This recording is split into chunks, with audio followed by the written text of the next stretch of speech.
All right, this is CS50, and this is week 9, the week where we synthesize the past several weeks and the past several languages, including HTML, CSS, and JavaScript most recently, plus some SQL, plus some Python. Indeed, the goal for this week is to synthesize all of those materials into a topic that's broadly described as web programming. Now, to be fair, last week we did introduce a bit of JavaScript, and via JavaScript can you indeed program, but it was entirely client-side as we used JavaScript last week. This week we'll reintroduce a server-side component, and indeed end by tying together the browser, the so-called client, and the web server, the back end of any web application. So to get there, let's consider where we came from. Last week, in order to serve up any of your static web pages, static in the sense that once you write them, they don't change fundamentally. They don't particularly take user input unless you add a little bit of JavaScript. We use just this simple program called HTTP server. Now, there are other equivalents of this command on Macs and Windows and Linux and other platforms.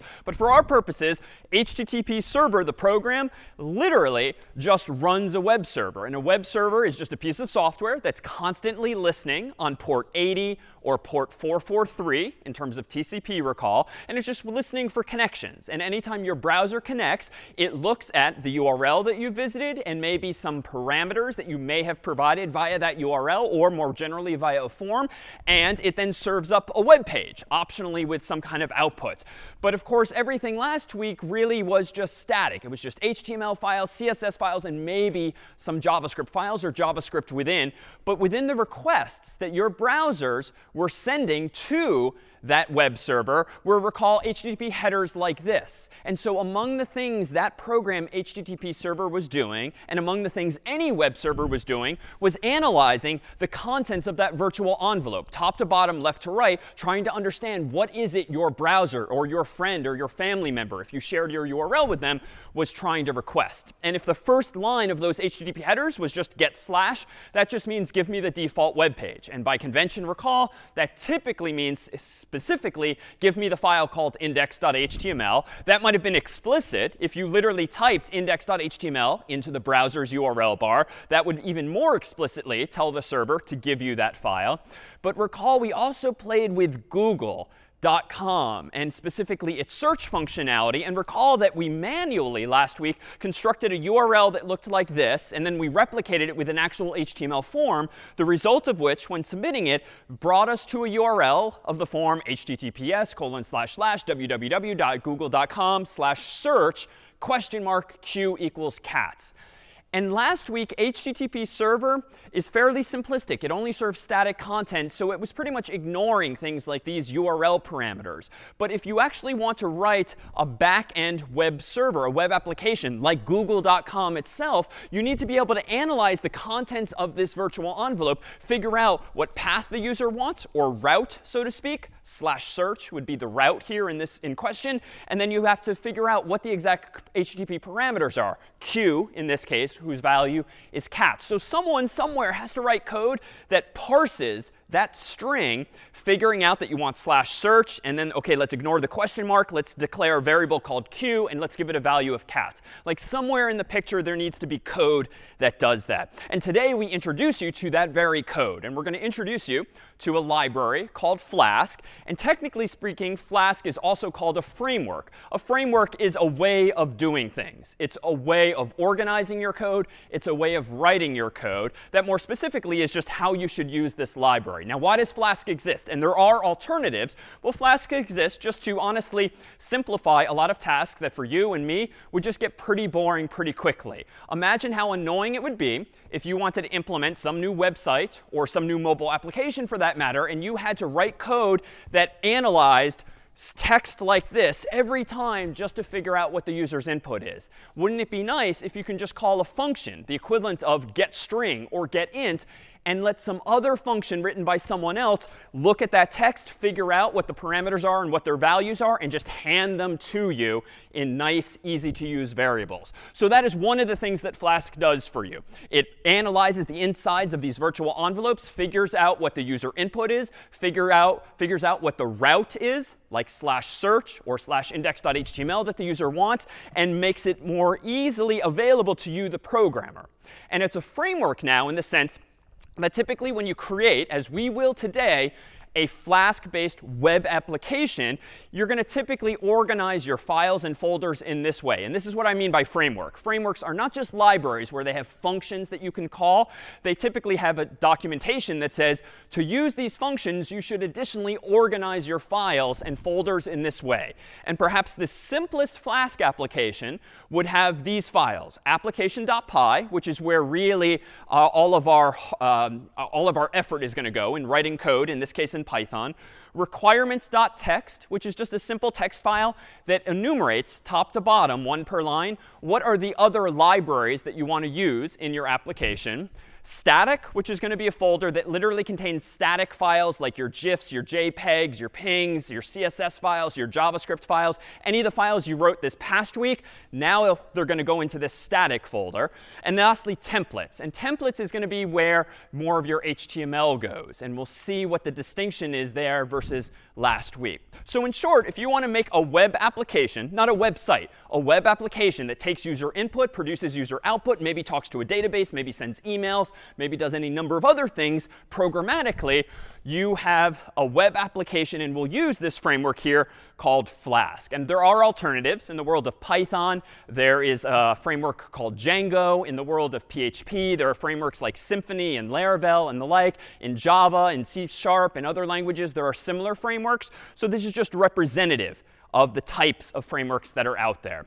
But it's perhaps helpful to know, before we dive into some actual code, that these frameworks tend to implement certain design patterns. A design pattern is, again, just a fancy way of describing ways that humans write code. Suffice it to say, over the past many decades, a lot of humans working initially independently kept solving the same problems again and again. And they realized, wow, I'm noticing patterns in how I'm solving a problem for this project and for this project and another. And once human programmers notice these patterns, they might formalize them by writing a book, by writing a blog post or the like, and then give them a name, a design pattern that they recommend that other people adopt. Why? Just because it helps you organize your code. Instead of putting all your code in one massive file, well, maybe if we put some code here, we can collaborate more effectively with others and just keep ourselves sane when maintaining bigger and bigger projects. So Flask implements what's generally known as an MVC design pattern or paradigm. MVC just refers to an acronym representing model, view, and controller. And these are sort of technical terms of art that at the end of the day we'll see are relatively simple.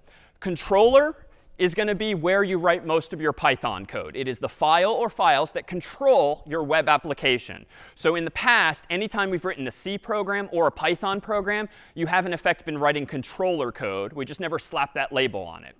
There's also going to be, today, what we'll call a view, the V in MVC. And view just refers to all of the stuff that a human views, the HTML, the CSS, more generally the user interface. Anything involving the user is going to be described as part of your application's view. But again, any of the code that you, the programmer, write, that's part of your controller, so to speak. And then lastly is the so-called model, the M in MVC. And this generally refers to what technique, what service, what software you're using for your data. So maybe that's a SQL database. Maybe that's a CSV file. The model refers to the data that your application is using. So again, none of these terms are introducing things we couldn't have done last week or in weeks prior. All we're doing by introducing MVC as an acronym or a design pattern is just to slap a label on the approach that Flask and in turn many programmers, whether using Python or other languages, use when designing web-based applications. There are alternatives, but this is among the most popular and perhaps among the simplest. So much like we've done with any language, let's take a look at the simplest possible web application you might write using this library or framework called Flask. It turns out if you fill a file called application.py with these lines of code, you have just made your very first web application. Now, it's not going to do much of interest, as we'll see, but this is the minimal amount of code pretty much that you need in order to write a web application that is a program that once you start it is going to just be constantly listening and listening and listening for TCP requests on port 80 or 443 to come in from people's browsers, your own included, and then now you have the ability to write code that responds to those users. So what do I mean by this? Well, let's go ahead and see this in action and start writing some of our own very first programs. I'm going to switch over to CS50 IDE, which we'll continue using here. I'm not going to run HTTP server anymore. Instead, we're going to use Flask, which will take the place of that server. And I'm going to go ahead and let's create a very simple file first. I'm going to go ahead and actually, let's do this. I'm going to first create a directory. So I'm going to create a directory called hello. And I'm going to cd into hello. And as always, if you open your file browser, you'll see the same thing at top left. But in general, I'll focus on the command line. And now that I'm in the hello directory, let me go ahead and create a file. And I'll save this in hello. Whoops, I'll save this in hello. And let me go ahead and call this, let's say, application.py. And again, saving it in the hello directory. All right, if I type ls, I'll see it there, and it's currently empty. So let me go ahead and pretty much copy some of that code from a moment ago. Let me go ahead and, from the Flask library, import something called Flask, capital F in this case, which is just their convention. And let me go ahead and also import something called render. Actually, let's not even do that yet. Let's keep this minimalist at first. In order to turn this file into a full-fledged Flask application, that is my own web server, I'm going to go ahead and define a variable called app by convention. I'm going to call this Flask function. And I'm a little weirdly going to pass in underscore underscore name underscore underscore. Now, we've only seen that special variable once in the past. And that, recall, was when I said, well, you should either call main at the bottom of your Python file to call your main function, or you can do this annoying thing where you say if name equals main, then call main. So no matter why we used that in the past, this special variable, underscore underscore name underscore underscore, essentially refers to the name of the current file. So this is a line of code that says, Flask, turn the current file into an application. That is a web application that will listen for browser's requests.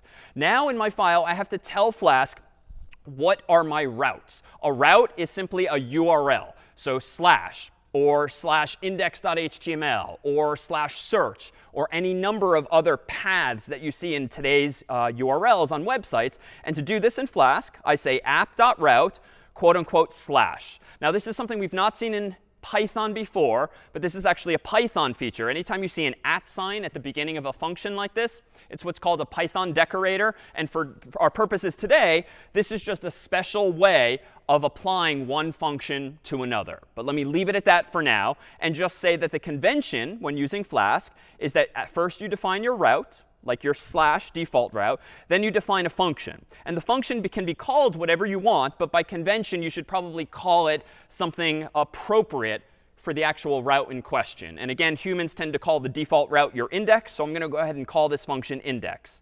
And below that, let me just go ahead and do something silly like hello world, literally returning that string.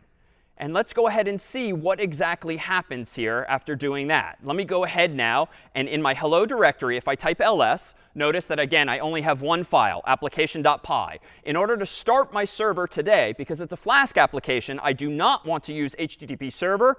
I instead want to run the command flask run. So Flask is, yes, a library, but it also comes with a program when you install it on your Mac or PC or the IDE that lets you start a Flask application as well. And you'll see some cryptic output here. But just like HTTP server, you'll see the URL of your currently running application. And if I go ahead and click this URL and open it in another tab, voila, I see my very first dynamic web application. It's only printing hello world. And in fact, if I go to Chrome's View Page Source feature, notice that it's not even full-fledged HTML. It's literally text. But that's because I didn't bother returning any actual HTML yet. So let's do that. Let's actually do this more properly and not just return some arbitrary string of text. Let me stop the server. And let me focus now on doing this. By default, the route called slash, I've claimed, means that you should return a file called index.html. Well, let's assume for the moment it exists. How do I go ahead and return it? Technically, I'm going to go ahead and render a template called index.html. And in order to use this function, render template, I need to import it from the Flask library as well. So Flask, again, is a library. Comes with a lot of functions, the first one of which is called Flask itself. That's what activates this as a web application. Render template is another function whose purpose in life is to go find a file called index.html, grab its contents, so that you can then return it. So it's similar in spirit to using open and read in Python a few weeks ago.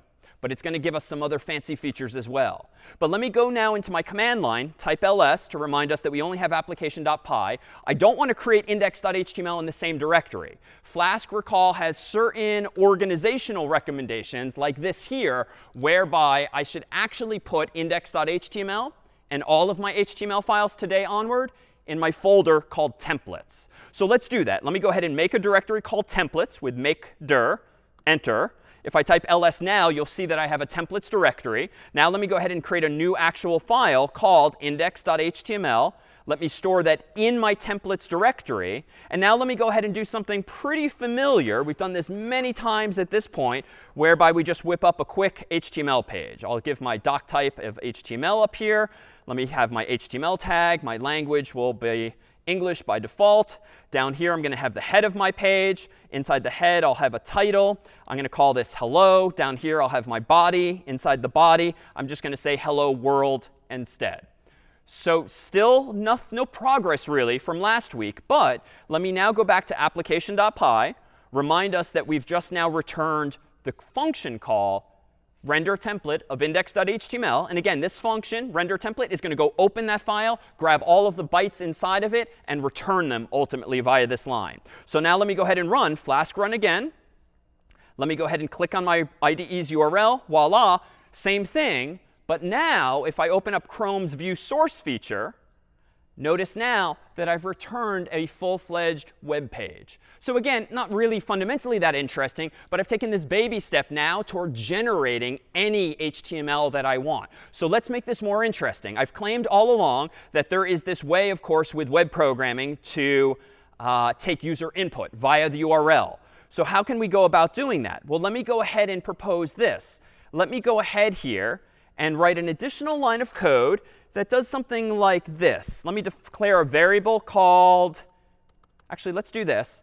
After render template, it turns out you can pass in 0 or more named arguments. And the names of these arguments are entirely up to you. And we haven't seen that thus far. Thus far in the past, anytime we've used someone else's function, you had to check the documentation or the lecture notes to figure out what were the available arguments you could pass into this function. But that's not true with render template. It's a little more powerful. So if I want to pass a user's name from my application.py file, which recall we're going to start calling my controller, I can say, give me a variable called name. What do I want the value of this person's name to be? Well, really what I want it to be is the equivalent of whatever is after that question mark, right? The only way fundamentally to get user input from a URL we've seen is whatever's after the question mark. And I don't want Q and I don't want cats. I want name equals David or name equals Brian. So how can I do that? Well, let me go ahead and say this. Name equals request.args.get quote unquote name. And let me additionally add request to the top of this file. So what am I doing? When I import this other request variable from the Flask library, this gives me access to the HTTP request. And with it, any parameters that might have been in the URL. And what Flask does for me is it parses that URL. It figures out what is Q, what is cats, what is name, what is David. Whatever is after the question mark, Flask parses it for me and hands it back to me as variables. And I can get access to those variables by calling request.args for arguments, .get, and then the name of the parameter that I want to get from the URL. So now if I save this, let me go back to index.html. And here is why this file today onward is now called a template. A template, just like in the human world, is kind of a framework into which you can plug other values. It's a template that you can base your own work on. It's like a blueprint that you can base a building on. So templates typically have special syntax via which you can plug in some values. And I'm afraid the syntax is slightly new versus past things we've seen. But if you use 2 curly braces, as though one weren't bad enough in C and in other contexts, 2 curly braces left and right, you can tell Flask's render template function to plug in right there the value of any variable that you have passed into render template as one of these arguments in the function call. So let me go ahead now and run Flask run again to restart my web server. Let me go ahead and open this URL. And it looks pretty stupid right now. Hello, none. But recall that none is a special value in Python. It means something has no value. So you know what I could do? It turns out that, let me go back over here. If I go back to my URL, and let me zoom out so you can see it. Here's my crazy long URL of my running server. Let me go ahead and add a slash, question mark, and not q equals cats, because that's irrelevant now. But how about name equals David? And let me zoom in on that. All I've added is the slash question mark name equals David. Let me go ahead and hit enter. And voila, now I have a web page that says hello David. And indeed, if I view my page source, notice the HTML has been dynamically generated. There is no file on my IDE that says hello, comma, David. Rather, it's been dynamically plugged in. And notice this can change. If I go ahead and change the name to Brian, enter, his page changes. And of course, if I view the page source now, it's as though I had a file called index.html that literally had Brian's name in it. But no, there's just that placeholder within my template instead. And I can clean this up. Notice it looked pretty stupid if there was no value for name. But it turns out the request.args.get function takes a second optional argument. If I don't know if there's going to be a value and I want to give it a default argument, my second argument to the get function can actually be the default value. So if I go ahead now and let me go ahead and rerun Flask, and let me go ahead now and reload with no name argument, now you see a default value of hello, comma, world. But if I go back up there and put my name back in, now it doesn't need the default. I see what the human actually typed in. So what's going on here? Well, if you consider what google.com is doing, when you type in cats and hit enter, that word q equals cats is being passed to google.com in the URL. Google is running some program, maybe it's Python with Flask, maybe it's some other language that's analyzing the URL, grabbing q equals cats, and then they're searching their database essentially for a keyword of cats, and then they're dynamically generating the HTML that shows you all of those pictures and search results of cats. There is no web page, there is no HTML file on Google servers that constantly has a big list of cats. Like there's certainly no human maintaining a really big HTML file just filled with image tags and cats all day long. It's suffice it to say that's all dynamically generated. And even with this trivial example, we see now perhaps that we're scratching the surface of that very capability. All right, let me pause here and see if there are any questions or confusion, because it's a lot all at once, given that with any framework, you typically have to learn the conventions first, and then you can start to be productive. Any questions or confusion in the chat or on air? Yeah, so when you called the render template function, someone asked, why don't you need to say it's in templates/index.html, and why did you just say index.html? Good question. This is one of those just because answers. The render template function has been implemented in such a way that it assumes that your files are in the templates directory. You can technically override that by reconfiguring the application, but the default and indeed the convention is to just put those files in templates. Good question. Santiago? Yeah, I just wanted to know why when you declare the app.route, you have to include the / as an argument to that? Yeah, so why do you have to include the /? That is the way in Flask of telling Flask, use the following function for this route. And / is perhaps the simplest, certainly most basic route that you could define. It's sort of the absence of any other words. So you have to put / there because otherwise the server won't know what to do if you visit something.com/. And that's it. We can change this, notice. I can change this to anything I want. Let me stop my server and let me change this to /secret, as though I'm creating a secret URL on my website. Let me go ahead and rerun Flask run. Let me open up this URL, and notice what happens. Nothing happens, not found, 404, when I visit /. And Chrome is just being annoying. It's hiding the / just for simplicity these days. But the / is there, even though you're not seeing it as the human. But if I change this and go to /secret, then we see that page again. So that app.route function just lets you define what route should be associated with the following function. Other questions? Yeah, over to Sophia. I have a question about the model. Is it a part of the HTML file now? Like the name, I guess, as the data, is it encoded within the HTML file? Yeah, at the moment, I would argue we don't really have a model yet. Like, there's no database, there's no CSV file. So right now, we're just playing with C, controller, and V, view. And that's totally fine. It's only when we have a full-fledged application, like we soon will today, that really the M comes into play. But again, this is sort of reasonable people might disagree. They're just conventions. They're not hard, fast rules. All right, so this is a little silly that in order to be greeted by my website, you have to sort of have the wherewithal to know that you have to type your own name and into the URL bar, right? No one does that. Like, that's just not how the web typically works. We instead find ourselves as humans filling out forms. So let's take this one step further and actually improve things in such a way that we actually have a form instead. So let me go ahead and do this. I'm going to go ahead and create another file. Let me go ahead and do this. Let me go into my templates directory, where I currently only have index.html. And let me just copy this file, index.html, into another one right now called greet.html. And that is to say, I want my greet file, ultimately. Let me go ahead and open this in my editor. Greet, ultimately, is going to do the job that index was a moment ago. And I'm going to change the behavior of index.html to instead have an actual form. So I'm going to go ahead and delete this. And I'm going to do a form action equals. And I'm going to have it go to, let's say have it go to, I think let me have it go to a route called /greet, which doesn't exist yet, but I wager it soon will. I'll use get initially. And then inside of this form, let me go ahead and give myself an input whose name is going to be literally name, because I want the human's name. So the red name is the tag's name. Name in green at the moment is the name of the human in question, although a little confusingly.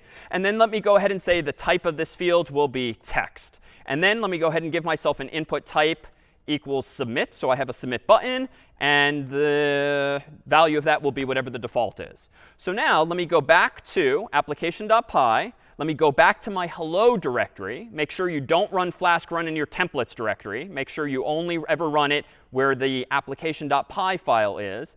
Let me run this file. Let me go ahead and open it now. And voila, my /route, the default route notice, has changed to be this HTML form. And if I look at the view source of that in Chrome, you'll see exactly what I just typed. So there's nothing dynamic about the form. That is indeed hard-coded. There's no placeholders there. But notice that this form has been designed in advance by me to go to the /greet route using get. Well, how do I implement that? Well, let me actually go into my application now, because you'll notice if I type in my name David and click submit, not found. Because notice that /greet does not exist. That is not a defined route in my application. So let me go back to my server. And let me go ahead down below. And let's just do something similar. app.route, quote unquote, /greet. So let's give myself a second route. Let me go ahead and define the function that should be called when a user visits /greet. And again, you can call it anything you want, but let's keep things simple and just call it the same thing as the route, though again, that's not a requirement. And then in my greet function, well, what do I want to do? Let me go ahead and say return to do. I haven't done it yet, but again, as in C and in Python, take baby steps and just make sure the basics of your code are working so far. Let me rerun Flask run. Let me open my URL. And now let me try filling out this same form again. And actually, I'm a little annoyed that the autocomplete is popping up, but we can turn that off later. Let me go ahead and click submit. And voila. Now the greet route does exist. Notice that /greet is fully functional. It's not a not found anymore, but it's, of course, not doing anything useful, hence the to do. Well, that's OK. Let me go back here and stop the server. And let me instead have greet render a template called greet.html. But recall that greet.html is where I started. It is the file now that has this placeholder. So I think what I can do is just move the code that I was using earlier for index, which no longer needs it, because index.html has only a hard-coded static form. Let me go ahead and just move the name parameter to my greet route instead. Let me go ahead and restart my server. Let me go ahead and open my URL. Let me go ahead and type my name in and hit submit, and voila.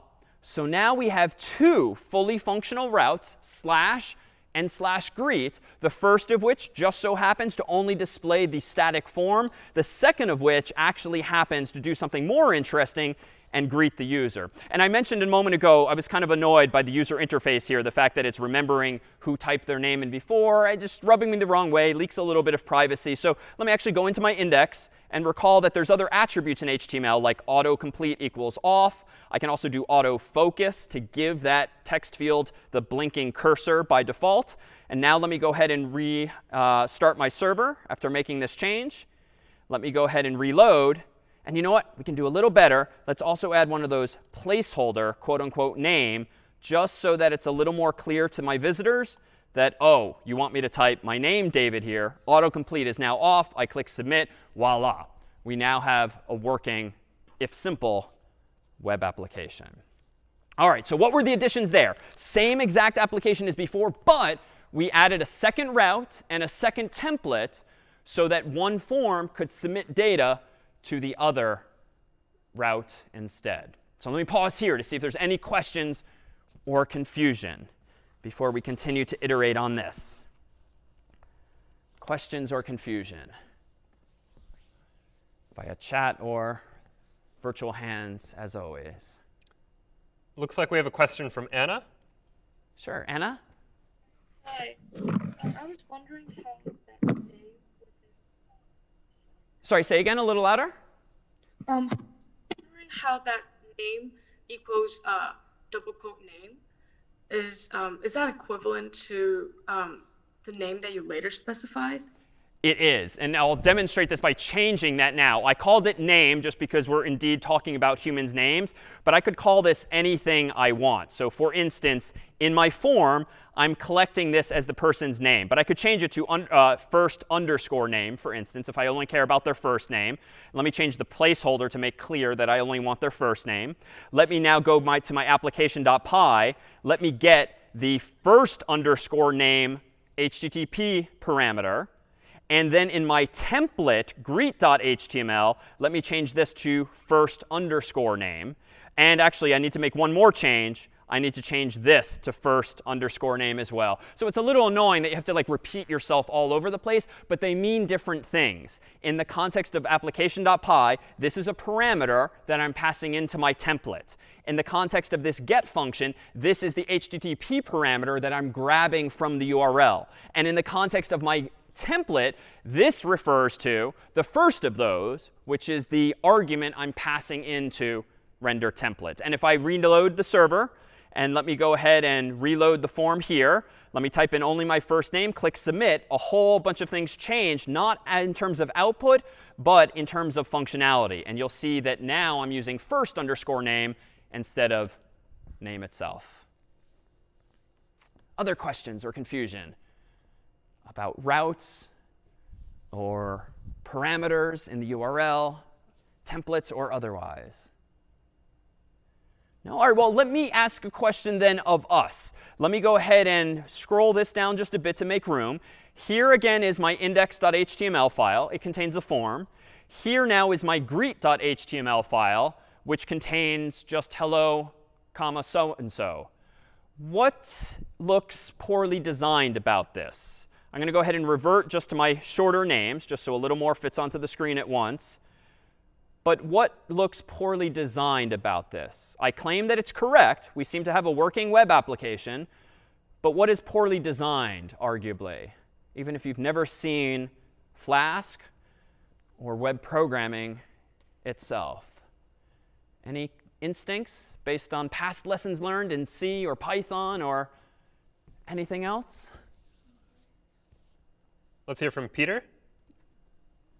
Well, I guess you're getting it. So the URL is exposing the personal data of the input, whatever they want to put in.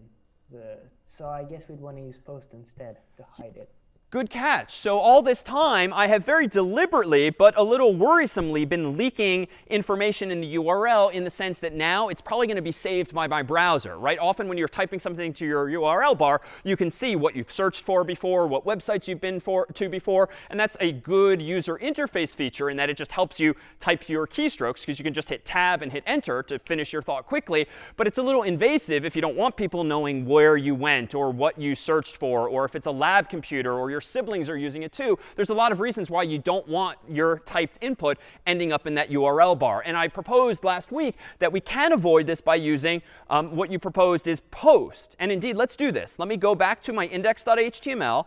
Let me make a simple change in my HTML file, changing the method to post. Post is going to be almost the same as get, but instead of putting my parameters in the URL, like q equals cats or name equals David in the URL, it's going to instead, metaphorically, put it lower, deeper inside the virtual envelope. So it's still being sent from the browser to server, but it's not going to get remembered by the browser in the URL bar. But if I do this, I need to change my controller. I need my Python code to look in a somewhat different location to get at that. And it's a pretty simple change. Instead, I have to do this. I have to tell Flask that the route /greet is actually going to support a different set of methods. Rather than supporting get, which is the default, I have to pass in this somewhat cryptic argument called methods. And then I have to pass in literally a Python list of the methods I want this list to support. By default, if you don't use this argument, all of these routes, the first and the second, have essentially this default value. Methods equals quote unquote get in a list. So a list of size 1. It would be a little annoying if you had to type that all over the place. So the default just allows you to just type nothing at all. But if you want to support post, you do have to override this and change the get default to post explicitly. And you have to get the parameters from a different variable. Instead of using request.args, which refers to the arguments in the URL, you have to change it to request.form. These are horribly named. In Flask, these global variables, request.args and request.form, refer to get and post, respectively. Better names might have been request.get and request.post, but this is what we have. So request.args is for get requests in the URL. Request.form is for post requests, where the same info is buried deeper in the virtual envelope. So after those changes, let me go ahead and make, sorry, not make, wrong language, Flask run. All right, let me go ahead and open my URL. And voila, I'm going to type in David, click submit, and now notice the magic. Now the route is still /greet, but no one who uses my laptop later is going to know what my name was, or what my Google search was, or what my credit card number was, or anything else that I might have typed into a form here like my name. But the output is still fully functional. So this indeed, to be clear, is post is what you would use whenever you're collecting anything remotely personal, like people's email addresses perhaps, or their credit card, or their password certainly, and other values. But you can otherwise use get, as we've been using thus far. Well, let me ask a follow-up question, because I think we can still do better than this. There's something fundamentally about the design of index.html and greet.html that feels a little suboptimal. And I dare say several of you noticed this same problem in this past week when you were just creating a few HTML files on your own.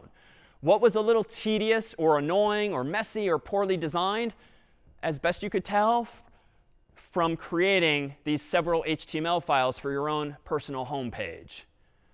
What did you find yourself doing that you probably didn't feel good about, or that would seem to violate past lessons learned? The chat is suggesting you've repeated some HTML between the two HTML files. Yeah, my God. I mean, honestly, by the second file, third file, fourth file, you're probably just copying and pasting your previous files and then making minor changes. And that's all you could do. With HTML and CSS alone, and even JavaScript, you can't share HTML across multiple pages. Your only option this past week when serving static content was to copy and paste that content redundantly. And look at this. In my index.html file, everything I've just highlighted from line 1 to 7 happens to be exactly the same as everything from line 1 to 7 in greet.html. So here's another feature you get with Flask, or any web programming framework. These aren't specific to Flask per se.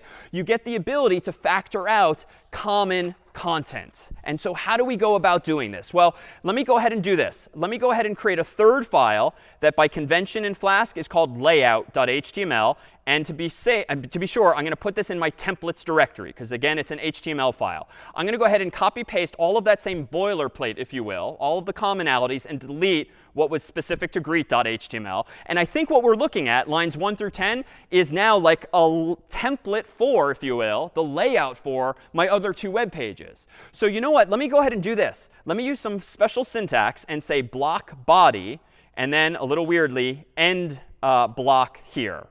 So this is Flask-specific syntax, or technically Jinja-specific syntax, which is a language that Flask is using, which someone else wrote. This is special syntax in Flask that essentially says, put a placeholder here.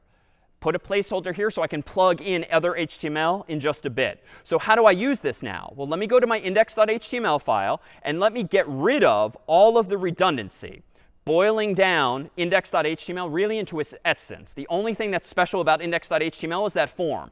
So if I want to use the same layout that I just created, let me go ahead and say up here, using that special syntax, extends layout.html.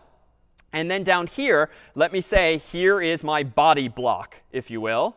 Let me unindent that a bit. And then let me say down here, end block. So again, syntax is weird, but the ideas are pretty similar. This is almost similar in spirit to our header files in C, where you could factor out some commonalities and just reuse them in multiple places. Here it's a little fancier because you can kind of have this blueprint, this layout, literally, that you can then plug different content into. So this first line says, hey, Flask, the following file, index.html, essentially inherits from, it extends my default layout. Well, what's that layout? It's this. Notice that this layout defines this placeholder arbitrarily called body. I could have called it X or Y or Z, but I'm going to call it body Y because really it's like 100% of the contents of my body. So seems like a good name. And then in index.html, I just now need to tell Flask, here comes some code that you should plug into that placeholder. And you can put one or more lines of HTML code in here. So let me go ahead and save this. Let me go ahead now and go to greet. Similarly, delete all that crazy redundancy. And now let me go up here and say again, extends layout.html. And then down here, let me say, here's my body block. Let me just unindent this slightly. And then let me say end block and save that file. So now these HTML files are quickly looking weird. Like there's barely any HTML in here. It's really just text and weird Flask syntax. Same thing in index.html.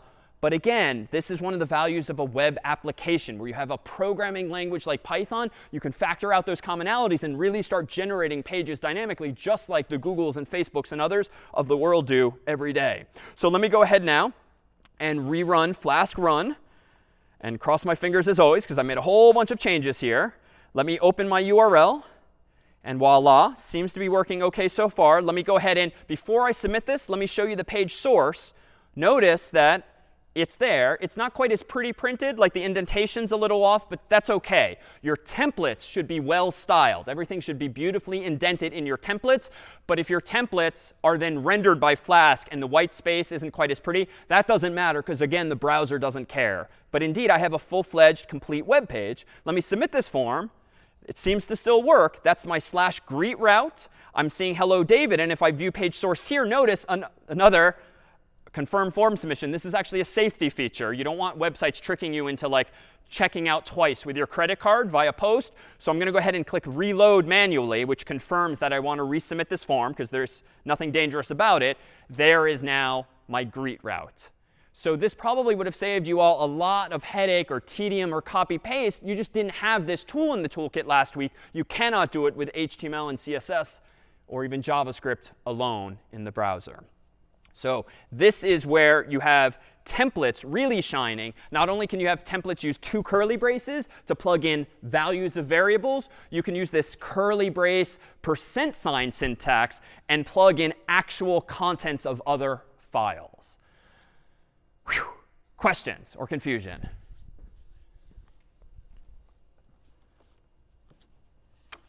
Anything on your end, Brian? There was a clarification question. Could you tell us what is Jinja? Yes, so I skirted over that because I was getting annoyed at just like how many new terms there are today, and frankly in the web programming world that we're sort of stuck with. So this is a good example of code reuse. There's a lot of smart people out there, a lot of people solving different problems. It would be a little annoying and a little arrogant if all of us tried to solve all of the world's computing problems. And so the authors of Flask decided that for their template feature, they would not reinvent the wheel and come up with their own crazy syntax. They would use someone else's existing crazy syntax, if you will, that uses the double curly braces and the curly brace and the percent signs, so that they're just combining one person's language with another. And this is so common. And this is a good thing because technically you can plug in a different language. If you really are anti-Jinja for some reason, you just hate the syntax, you can actually use something else. And so this is actually a demonstration in computing of really a component-based design where you can plug different pieces of software together and have them still interoperate. And we'll add to the course's website links to Jinja's documentation, and we'll see in a little bit what more you can do with Jinja in the template. So again, Jinja just refers to really the double curly brace syntax and the curly brace percent sign syntax that appears in our templates files. All right, one last feature when it comes to saying hello. Thus far, in application.py, I've been keeping things a little conceptually simple, if crazy complicated syntactically, by having two separate routes. One route, slash, for my form, and then another route for my actual greet route that actually displays the information. But strictly speaking, I can be a little clever and combine these routes, if only because if you're building a pretty sophisticated website that's got lots of routes, it's kind of annoying if like every route needs two routes if one form has to submit to another. So let me just propose that we tighten up our implementation and actually reuse our one route. So let me go ahead and delete my greet route just because it's bothering me that I'm getting a little redundancy there. And let me go ahead and say that my default route, my index, will actually support both methods, get and post.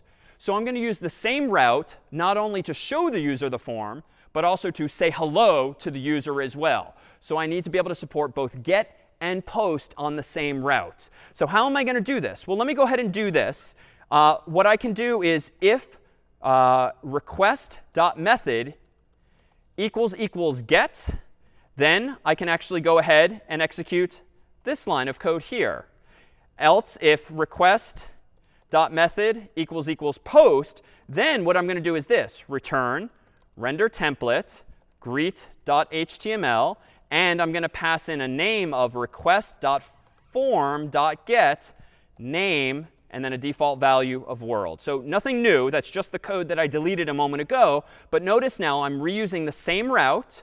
And I'm just checking logically in my controller code, if you will. Well, if the method came in as get, go ahead and just display the form. If the method came in as post, go ahead and greet the user.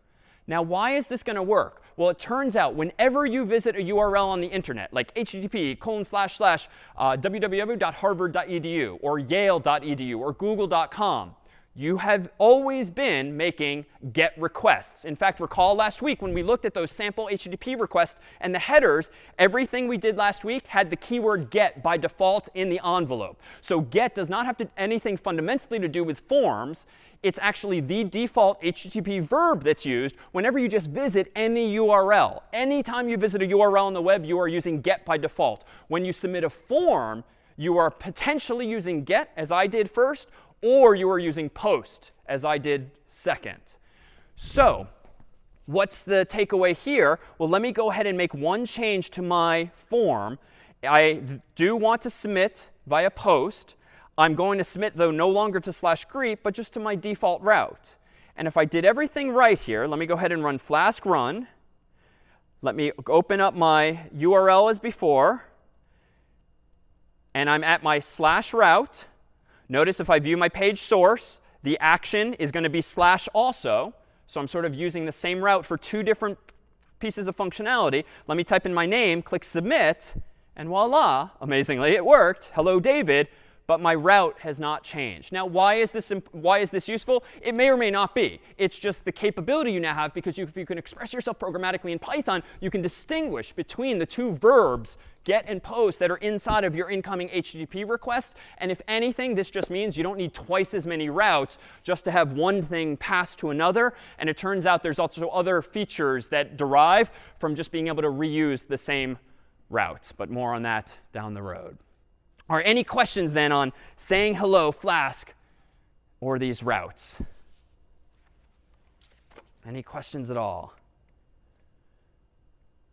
No? All right. Well, just as a teaser here, here is a screenshot of pretty much the very first web application I made back in the day. When I was an undergraduate, I got involved in intramural sports, not in an athletic sense, but in a computer science sense. I volunteered to actually build the very first website for Harvard's freshman intramural sports program, otherwise known as froshims. At the time, we were using paper to write your names down on and email addresses down on, your choices of sports. We would walk across Harvard Yard, the grassy area in the middle of Harvard, slide it under the door of one of the proctors or resident advisors, and voila, we were registered for sports. But there was no website. There was an internet, but there was no website yet. So this was late 90s. So I thought it would be fun to implement that same idea of a piece of paper for registering for sports in a web browser. And now, unfortunately, I only knew C and maybe some C++ at the time and a couple of other languages from other CS courses. I knew nothing about web programming. So I taught myself how to web program with the help of lots of questions and answers from friends.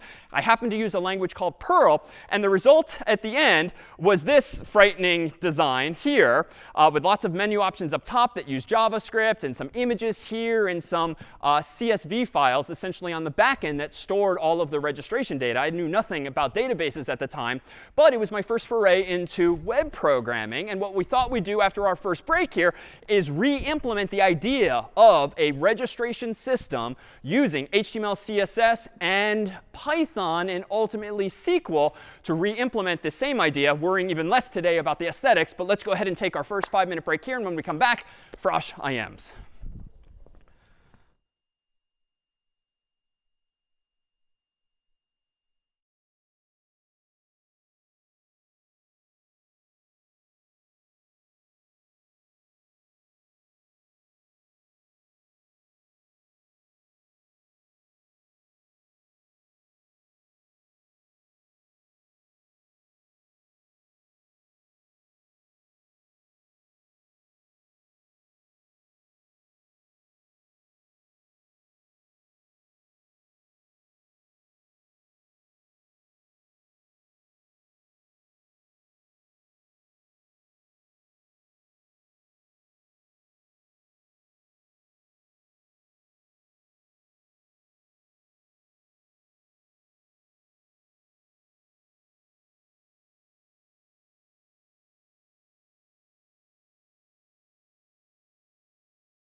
All right, we are back. So the goal at hand is to implement the most primitive of features that I first implemented via this froshims website years ago, that of allowing students to register for sports. And to register for a sport, let's collect everyone's name and maybe the sport for which they want to register. So how are we going to do this? Well, let me go ahead and copy just the layout from our previous hello examples, just because it's pretty good boilerplate. And I'm actually going to make one change. It turns out that it's very easy to make your websites pretty mobile friendly just by adding a couple of lines of code. In particular, in my head here, I'm going to go ahead and add a tag called meta.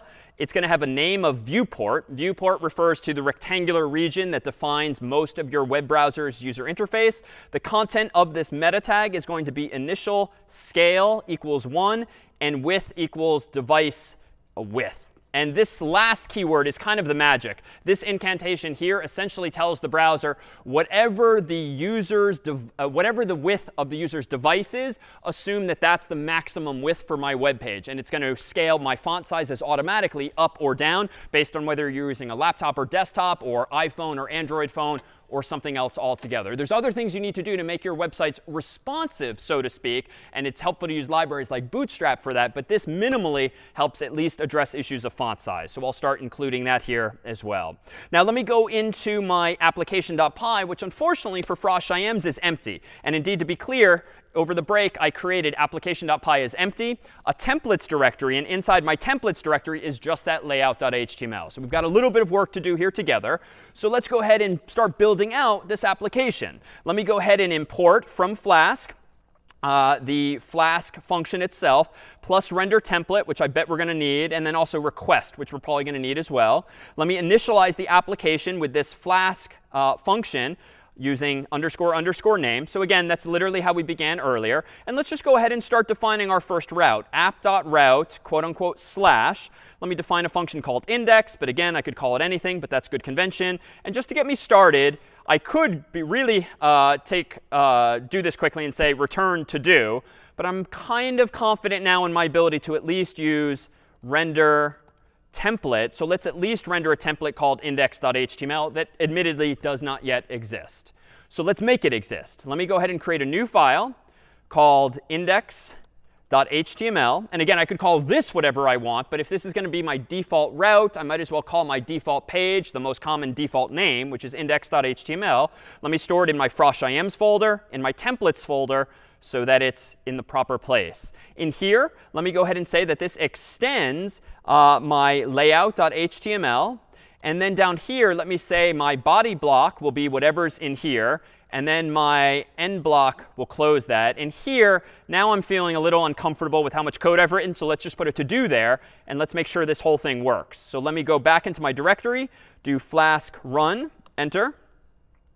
All right, go ahead and open up this browser tab.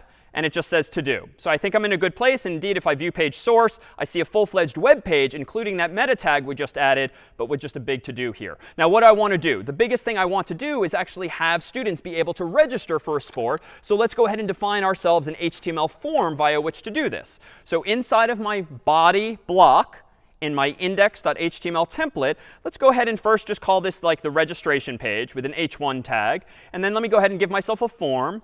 The action will be, the sky's the limit. Let's keep it simple and just do /register rather than complicate things by using the same route again.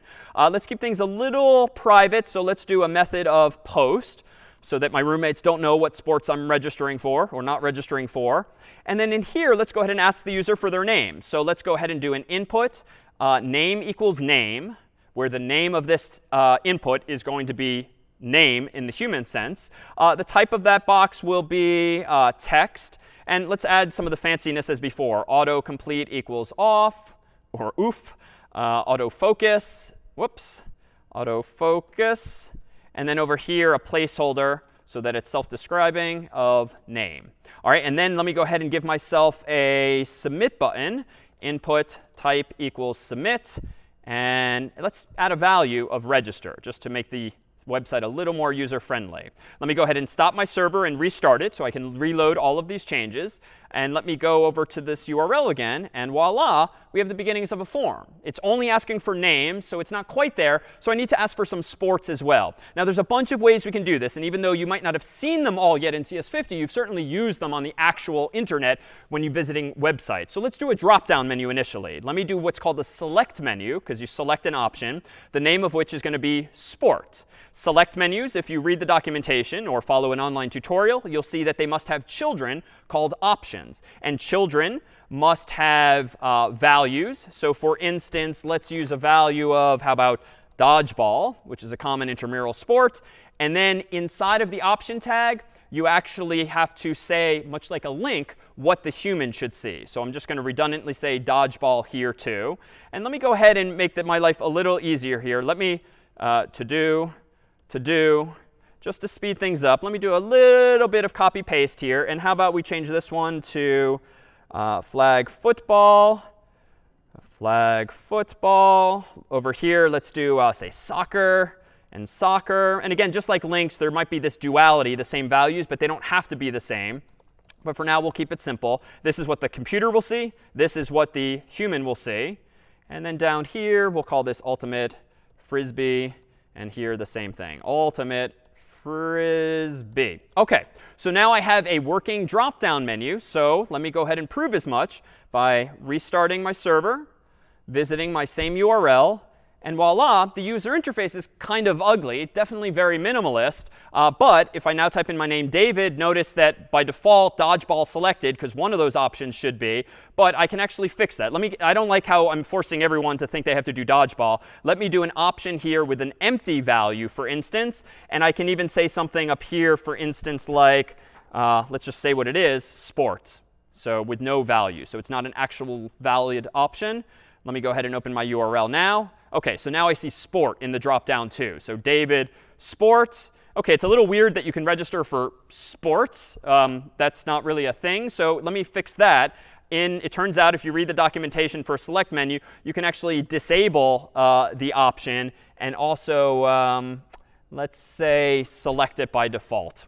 So these are just additional attributes that you would discover in the documentation for the option tag that now let me make the user interface a little more robust, just so that users aren't registering for sport.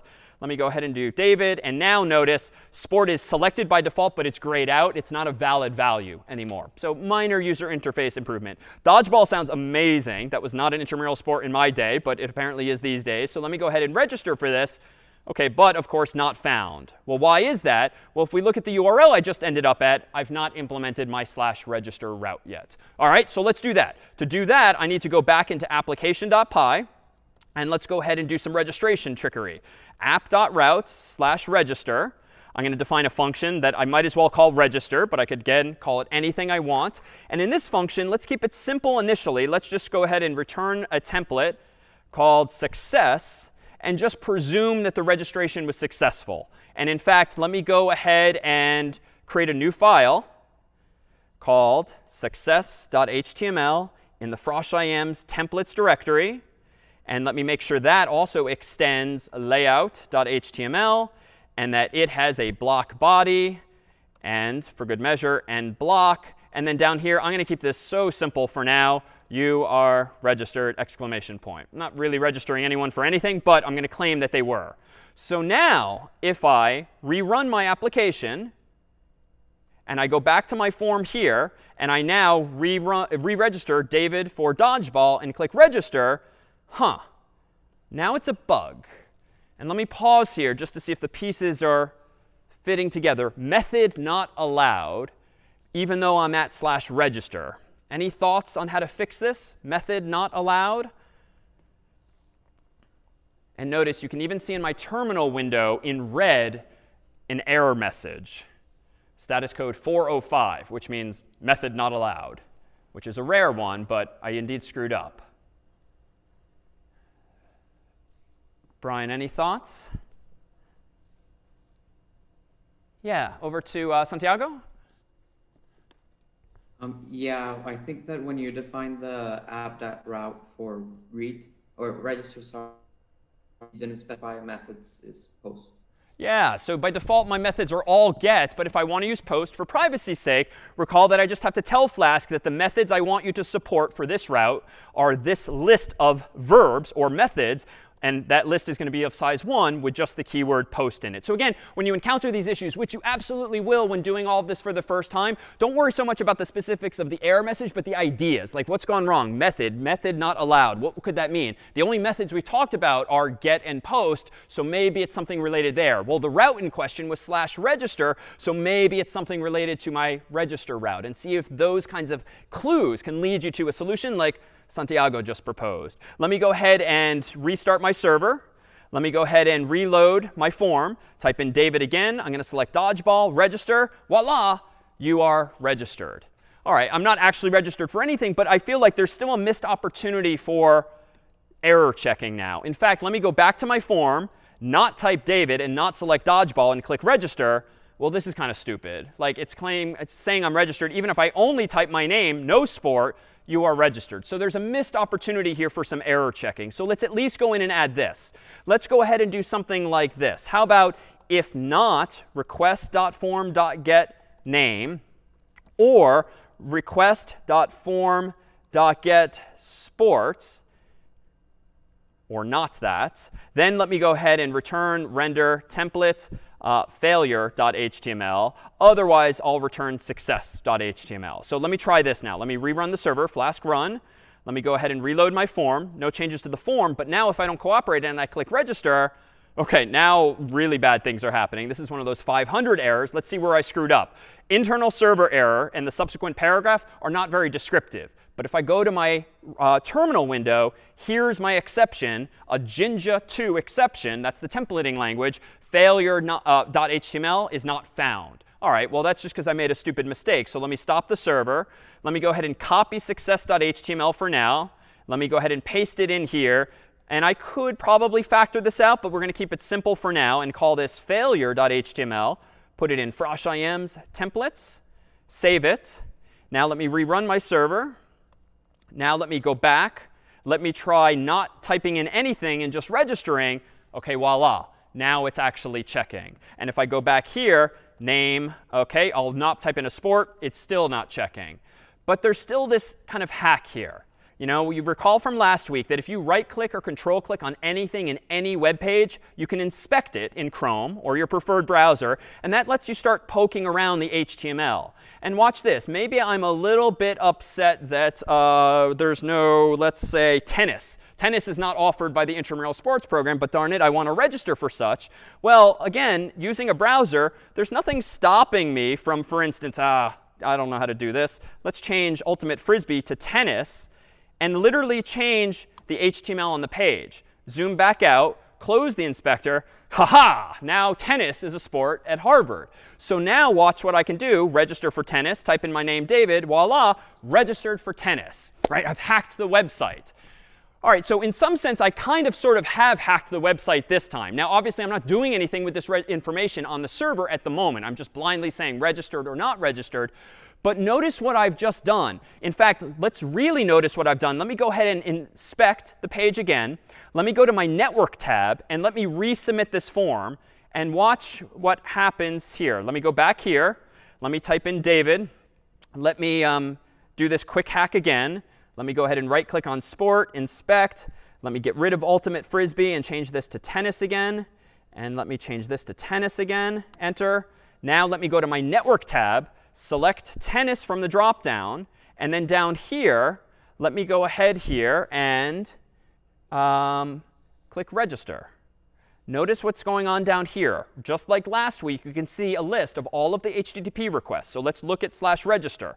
Let me now zoom in on all of this and scroll down to the form data, which we didn't see last week, but is there for post requests. I have legitimately sent from my browser David and tennis to the server. The onus is now on you, the programmer, to make sure that you're not actually going to let me register for tennis if it is not a supported sport. So now there's more error checking necessary. It's not sufficient to just trust that the user typed in a name and a sport.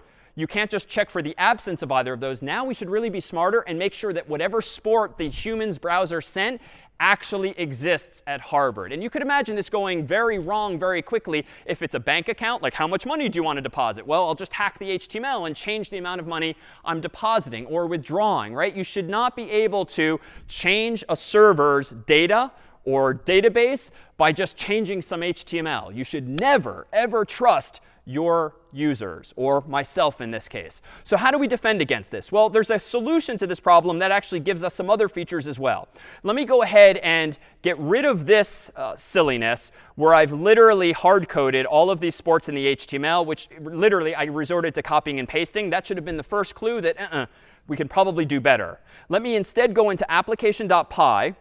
And let me go up here, and let me just define a global variable called sports. I'll capitalize it, as is the convention when defining constants. And let me go ahead and say the sports are going to be this Python list. So I'm going to keep it pretty and put it on multiple lines using square brackets because it's a list. Here's where I'm going to say dodgeball as one sport, flag football was our next, comma soccer, soccer is our third, volleyball fourth, and then lastly, we'll leave in ultimate frisbee as legitimate. So those are my sports. How do I now use that list of sports? Well, I can just pass them into my template. I can say something like this: sports, or anything, X or Y or Z, but sports is more descriptive, equals sports. So this is to say I'm going to create in my template a variable called sports, the value of which is going to be that same global variable. And to be clear, Flask requires that you choose a name. You can't just pass in sports because Flask just won't know what to do with a single argument like that. You have to give these things names. And again, it tends to lead to this redundancy where you're reusing the same words, but one is your variable on the right, the other is the name you're using in your template on the left. So now let's do this in index.html. Here's where templating gets more powerful. In templates like Jinja, you don't just have curly braces left and right, and you don't just have the blocks with the curly braces and percent signs. You even have some simple programming constructs. I can actually do something like this, it turns out. I can actually do something like this. For sports in sports, end for, so it's a little stupid, the syntax, that you literally say end and then the name of whatever the preposition was a moment ago. But now let me go ahead and generate an option whose value is quote unquote the current sport. Close that. And then in here, let me say sport again. Done. Now I have used a for loop in my template, the syntax for which looks almost identical to Python. That's deliberate. The authors of Jinja essentially borrowed Python's own syntax, so it's not too much new information overload.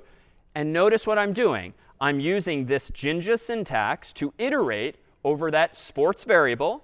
It's a for loop, so I'm saying iteratively set sport equal to the first sport, then the second, then the third, then the fourth, then the fifth. And then inside of this block here, this for loop, I'm using the double curly braces to just plug in the sport there, plug in the sport there.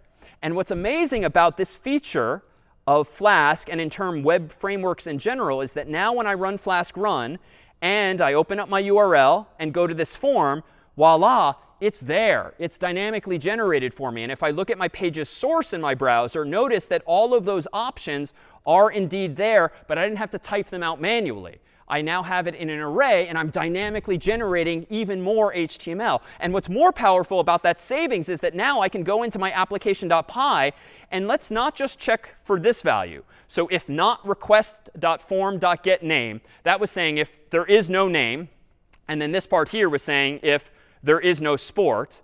Why don't I more specifically say, or the sport that the user input into the form is not in sports? So here's where Python gets pretty elegant. Now I'm checking two Boolean expressions. Is it the case that there is not a request.form.getName? Or is it the case that the sport that was in the user's form is not in the global variable sports? Then it should be failure. So you can send me tennis, you can send me water polo, you can send me any sport you want. I am now going to reject it because I am validating your submission against server-side data. And again, this is thematic. Unfortunately, you can never, ever trust user input. You should always assume that some annoying hacker out there, or friend, or sibling, is going to be trying to hack into or crash your programs. But you can defend against that by programming defensively in this way. So case in point now, if I go ahead and David, dodgeball, register, that works. But if I do this little hack again, where I go into my HTML, I go down here, I change ultimate frisbee, for instance, to tennis, and also change it here to tennis, zoom out, close that, choose tennis, type in my name, David, voila. Wait a minute. Damn it. Why did that work?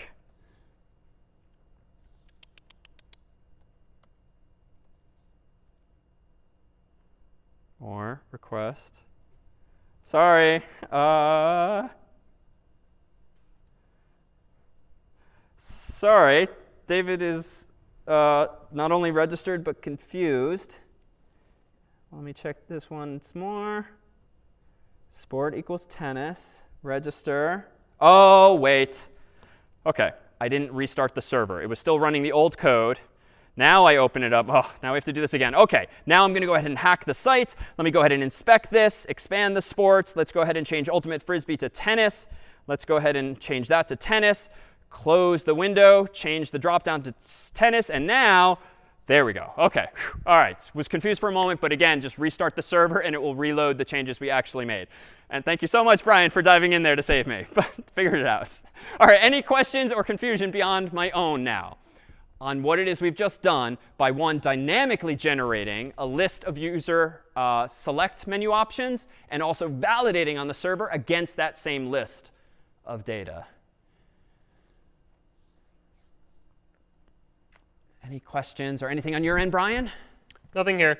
All right, so let me just demonstrate real quickly these just different user interface mechanisms. And suffice it to say, we're not too focused for our purpose on user interface design. Using a library like Bootstrap, can you make these forms look much prettier just by adding a few more HTML tags and a few more CSS classes. But let me go ahead and make one tweak here, whereby we can change the UI from being the select menu to a bunch of different things. Let me go back into my index page here. And let me go ahead and just introduce not this notion of a select menu. Let's go ahead and get rid of that. But let's introduce a more familiar option, as follows. Let me go ahead and move this out. Let me keep using my loop here. Let me define an input, a type equals checkbox, the value of which will be the current sport. And then outside of this, I'm going to go ahead and have that same sport name. Save it. So I need to do one more thing. Name equals quote unquote sport. Now let me go back to my Flask run. Let me now go back to the form. And now notice it's not any prettier, but it is now using checkboxes. And if I go ahead and click David and check dodgeball, I can actually now technically register for multiple sports if I want. I can register for multiple sports. The difference is, though, on the server, I'm going to have to handle that a little differently. And so, in fact, if I did want to support multiple sports, what I should actually be doing on application.py is now calling, Brian, I think it's getList. Is that correct? Flask get multiple values. Looks like getList. Yes, OK. So getList will return to me a list of all of the checkboxes that the human has typed in. So my logic would need to change a little bit, but this would allow me now to get the user's input in a different way. Or I can do things mutually exclusively. Instead of using a select menu, notice what I can do instead. In index.html, I can go ahead and define inside of my for loop, instead of using the select menu, an input, name equals sport, type equals radio for radio button, which are the mutually exclusive circles that you might tick on a box on a website. And then the value of this will be this particular sport. And then over here, let me go ahead outside of the radio button and actually display to the human that sport name. Let me restart the server. Let me reload my page. And voila, we no longer have a select menu, but we have radio buttons, which achieve the same result, but they're just laid out in a slightly different way. And they're indeed mutually exclusive, like an old school radio in a car, where you can only select one of them at a time. But otherwise, the site works completely the same. So which to use? It depends. If you've got 100 different sports, you probably don't want 100 different radio buttons, if only because they take up so much space. But if instead you might want to use a drop-down menu instead. All right, so what's the key thing we're still not doing? We've got a pretty dynamic user interface, but I'm just throwing away the information once the user clicks register. So let's actually start remembering, just as I did back in the day, who has actually registered so that we actually have a proper working registration system. So how can we go about doing this? Well, we've seen in our look at Python in the past that we can store data inside of a Python program using a list, using a dictionary, using a set. There's a lot of data structures that Python gives us. So let's start simple, and let's actually do that. Let's go ahead and store our registrants maybe in a dictionary. So in application.py, which is thus far now unchanged, let me give myself one other global variable, registrants, and let me initialize it to an empty dictionary. And recall that we did this to implement a phone book, where I added my name and phone number and Brian's name and phone number a couple of weeks ago. We used a Python dictionary to store those key value pairs, name and phone number. Here, let's do something similar. Let's store the user's name and the sport for which they're registered, so that we then have in the computer's memory a list of all of the valid registrations. So how are we going to do this, and what needs to change? Well, let me go ahead and change this back to the select menu, just because it fits on the screen a little better instead of the radio buttons. And from here, we will have, again, the user interface that we saw earlier. So let me go ahead and do Flask run. Let me go ahead and open this up. And voila, we have that same interface as before, the goal of which now is when I click register, I don't want to just naively see you are registered or you are not registered. I want to actually register the user. So I think we're going to need to do a bit of work in application.py, the file that's actually processing the user's registration. So instead of just validating the form by checking if they had a name or a sport that was in sports, let's do something a little different. So let me go ahead and sort of start anew here. And let me do something like this. Name equals request.form.getName, just so I have it in a variable. It'll be a little easier to use. And then let's just say, if not name, then let's go ahead and return render template failure.html. All right, let's then check sport. Sport equals request.form.getSport, storing it in a variable just so I can do this a little more cleanly. And then if not sport, go ahead and return render template failure.html. And then let's do one more check, but I'm just being a little more pedantic this time. If sport not in sports, then let's go ahead and return render template failure.html. But you know what? This seems a little silly. If all I'm doing, if I know as the programmer what the error is, but I'm just telling the user you are not registered, that's not particularly good design. I'm not telling the user any information about what they did wrong. So let's do this instead. Instead of failure.html, let me go ahead and create a different file called error.html. And this will be called error.html in my froshims directory, in my templates directory. And in here, let's go ahead and actually put an error message. For instance, something like this message. So there's nothing really there other than a placeholder for message. But let's see what this will do for us. Let's now go back to application.py. And instead of error.html, let's be a little more specific and pass in an error message like missing name. And down here, let's change this to error.html and say a message of missing sport. And down here, let's change this to error.html. Whoops, error in the error. Message of invalid sport. So there's a sport there, but it's just not in the list of valid sports, so we should tell the user accordingly. So now let's just try this real quick. Let's try this real quick and input this data incorrectly so we can see these. Let me rerun the server, reload the form. Let's type in nothing and just try to register. OK, missing name. It's more useful than just you are not registered. All right, fine. Let me give you my name, David. Register. Missing sport. OK, now let me go ahead and give you a sport. And now if I registered, I'd probably get some other error because I haven't handled the successful outcome yet. So let's finish this up. Let's go back to my application.py in my register route. And then ask ourselves, well, what does it mean to register the user? I want to remember that the user is registered for a given sport in the computer's memory. And the computer's memory, recall, I'm using by way of this global variable called registrants. And it's all caps just to make clear that it's a global variable, but that's not required. And then down here, why don't I do this? Registrants name equals sport. So this is very similar to what we did with names and phone numbers, keys and values, where I'm using name to index into the Python dictionary, and I'm setting the value equal to the sport. And then let's go ahead for now and say return render template, render template success.html. So let's test this out. Let's go over to froshims. Let's learn from my mistakes. Stop the server and reload. Let me go back to the browser. Let me go ahead and type in David, who will register for dodgeball, register. Claims it's registered. Let me do Brian, will register for flag football, registered. He is registered. But I don't know who's registered or not. I don't know. But you know what? Let's do a little sanity check here. Let me just print out registrants, right? When in doubt, print or printf as your friend. So let's just do a little poking around here and run Flask run again. This time, let's go back to the form and register David, sport, dodgeball, register. Same behavior, but down here, notice, we have this. Oh, and I see a couple of you are registering as well. So I see Lucas has registered for dodgeball as well. Brian Y has registered for volleyball. So OK, now Harsh has registered for volleyball. So this is the problem with having an internet when we do these live demos. But apparently, it does, in fact, work. So let's go ahead and make this a little cleaner here. And instead of just printing registrants, let's go ahead and do something like this. Why don't I go ahead and you know what? Let's do this. Let's go ahead and render a template called registrants.html.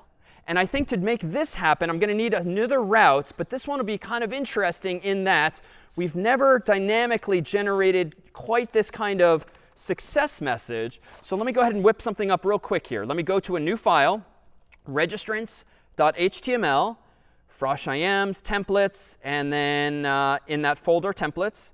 And in here, we're going to do extends layout.html. Down here, block body.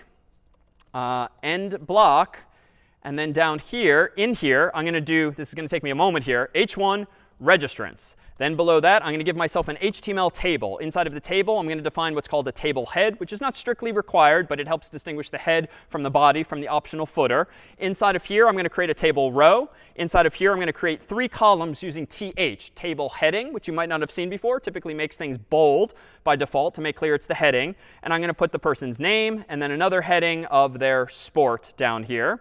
And then below the table head, I'm going to do tbody, which is the table body, another tag you might not have seen before, but just represents indeed the body. And I'm going to generate dynamically a whole bunch of TRs. So for name in registrants, let's go ahead in this Jinja for loop in my template and output dynamically a table row. Inside of that table row, some table data, specifically the person's name, and then specifically in the other column, the person's sport, which I can access, as we'll see, by way of a variable called registrants by indexing into it via the name. So registrants in a moment is going to be a dictionary that I pass into my template. I think that's it. It's a little tedious to type it out, but notice there's no data. It's only HTML and templating. If I go back here now and pass in registrants equals registrants, just like with the sports variable, I'm providing my registrants template with a variable called registrants. But again, I could call it x or y or z, but registrants feels a little more appropriate, setting it equal to the value of that global variable, thereby giving my template access to that dictionary. If I now save the file, rerun Flask, go ahead back here.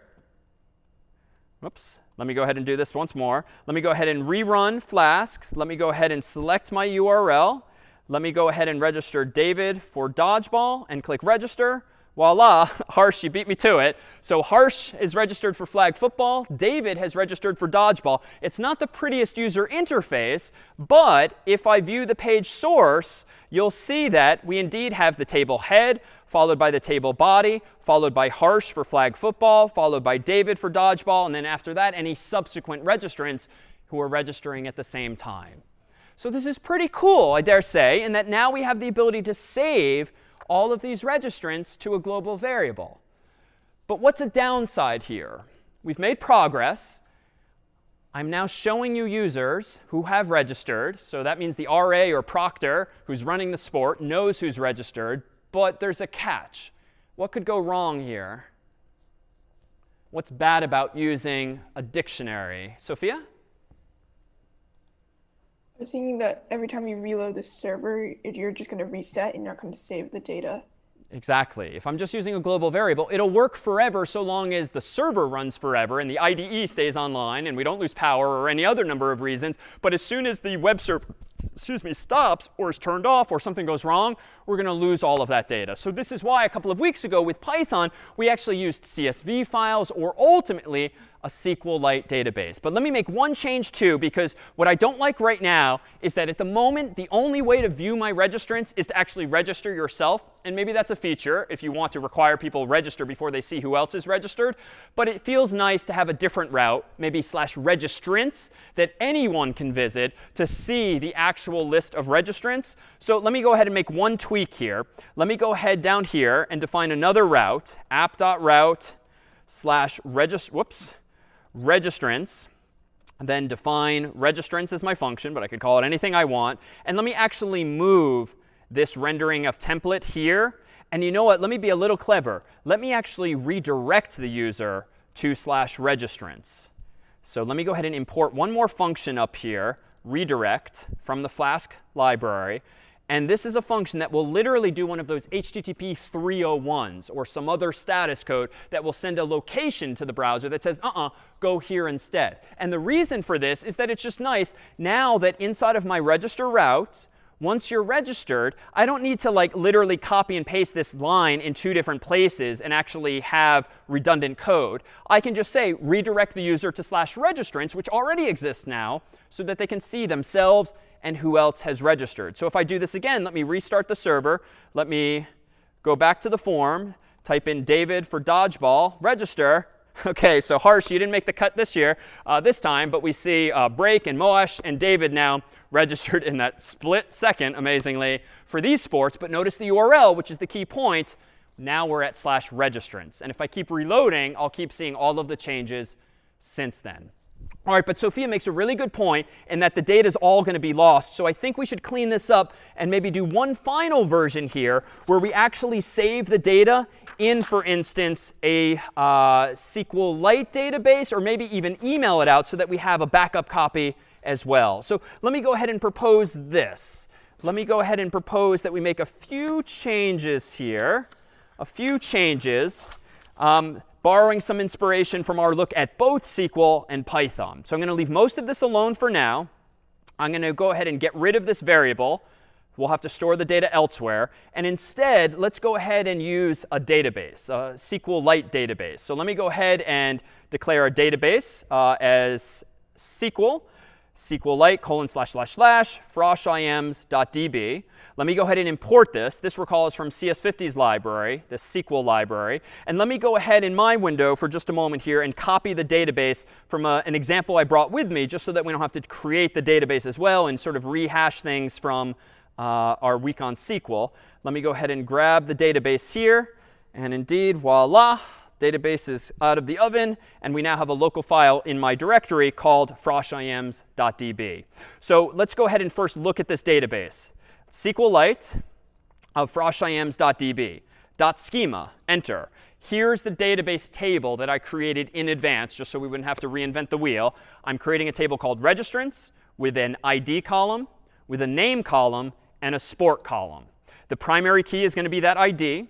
The text field should not be null, and the sport should not be null. But we've seen all of this syntax actually in past weeks. So it's just a simple table to give me an ID for every registrant, a name, and a sport. But I'm going to do this in Python now. So let me go ahead and go back into my application.py. And let's go ahead and do this. When I want to actually register the user, let's validate them as before, making sure that they've given us their name and their sport. And now let's just use a little SQL. Instead of saving it into what was a global variable, let's do db.execute, insert into registrants, a name and a sport. I don't need the ID. It will auto increment for me as the primary key. And 2 values, question mark and question mark. Again, beware SQL injection attacks. And let me pass in name and sport. And I think that's all I need. I'm now going to use a little bit of SQL in my Python in order to insert that name and sport into the database. And after that, I think I'm fine. But I do need to change registrants, because this variable down here no longer exists. But that's OK, because recall from our look at SQL and Python, I can do something like this. registrants equals db.execute select star from registrants. Indeed, that simple query would seem to give me access to all of the registrants thus far, and now I can just pass that in like that. Again, it looks a little weird that the name of your variable in your template is the same as the name of this variable, but again, that's because on the right is the variable, on the left is the name you want to use in your template, but you could call it anything you want. All right, here as always, let me cross my fingers. Flask run. All right, let me go ahead and open up my URL. Let me go ahead and type in David, dodgeball, register. OK, interesting. So Harsh and Naveen got in there real fast. Again, you're just kind of waiting with the submit button. But this is a mess. Something is clearly wrong now. I'm seeing like weird dictionary syntax. But that's because I haven't adjusted my template. So let me go into registrants.html and recall that when I select with select star from registrants, this is like getting back rows. I just renamed it to registrants, but I'm really getting back rows. And rows are just dictionary. Each row is a dictionary of columns and the values therein. So I think my syntax just needs to change a little bit. In my registrants.html, I should really think of this as for registrant in registrants. And let me go ahead and output the registrant's name. And down here, let me output the registrant's sport. So again, this is more similar to the time we spent on SQL in Python than it is to HTML and CSS right now. Now I'm iterating over all of the rows. And if you prefer, let's change even the semantics. Let's go back over here. Let's do it just like we did a couple of weeks ago. Let's just get back a bunch of rows, pass in those rows to my template, and now iterate over those rows. And each row has a name field, and each row has a sport field. So that too would be equivalent. But once you understand the difference, let's call it what they really are instead of this more generic rows. So let me revert that. Now let me go ahead and rerun the code. Let me try to beat everyone else to the punch. Type in David for dodgeball and oh my god, OK, a lot of people. OK, new and better, Harsh. All right, so you're working really quickly, it should seem. So now we see all of the same results. The database is really hopping now. I'm a little nervous about scrolling any further, so I'm going to leave it there. But we now have a full-fledged web application, honestly, that is now much more representative of real-world websites. We have our own database using SQL. We have our own templates dynamically generating this table, even though it's ugly at the moment. But I could certainly beautify it with some CSS or some Bootstrap in particular. But we now have a full functioning website. What would be the icing on the cake? You know what? It's pretty cool, even though we take it for granted, when a website emails you a confirmation. What if we add one final feature, just like I actually did years ago, whereby you email the registrant or yourself to report that someone has actually registered? So how can we go about doing this? Well, let me go back into my code here, and let me add one final flourish. I'm going to scroll up to the top here, and I'm going to import another library. From Flask mail, import mail and message. And again, you would only know to do these things from a class, from the documentation, from a tutorial, or the like. I looked it up in advance to see how to do this. And then I have to, according to the documentation, there's a bunch of initialization steps required when you want to write Python code to generate emails programmatically. You've got to know your username, your password, and a bunch of other settings. So let me go ahead and configure those now. app.config, quote unquote, mail default sender is one. And I'm going to go ahead and set that equal to os.getEnv of mail default sender. So default sender refers to a default email address. So for instance, if I wanted all these emails to come from me, I could do something like that. But instead, I'm going to store them in variables elsewhere because I pre-configured my ID in advance so that no one could see my username and password. So I'm just going to grab some of those values from the so-called environment. You won't use this feature too often, but we'll show it to you in the next problem set. It's a way of getting access to a variable that's been defined elsewhere in your IDE or in your Linux system or Mac or PC more generally. All right, I need to define a few more of these. Let me go ahead and just do some boilerplate, even though this looks like a little copy-paste, which it is in fact necessary because there's a lot of settings for a mail server. So let me do them one at a time. Mail password. I don't want you to see that either, so I'm going to go ahead and grab that from my environment. Mail password. Let's see, I need a mail port. Mail port, so that's going to be 587. It turns out I'm going to use Gmail, and Gmail lets you send email on TCP port 587. So I looked that up in the documentation too. Mail server, in fact, will be smtp.gmail.com. I found that on Google's documentation. mail use TLS, which is a type of encryption. Let me go ahead and enable that as true.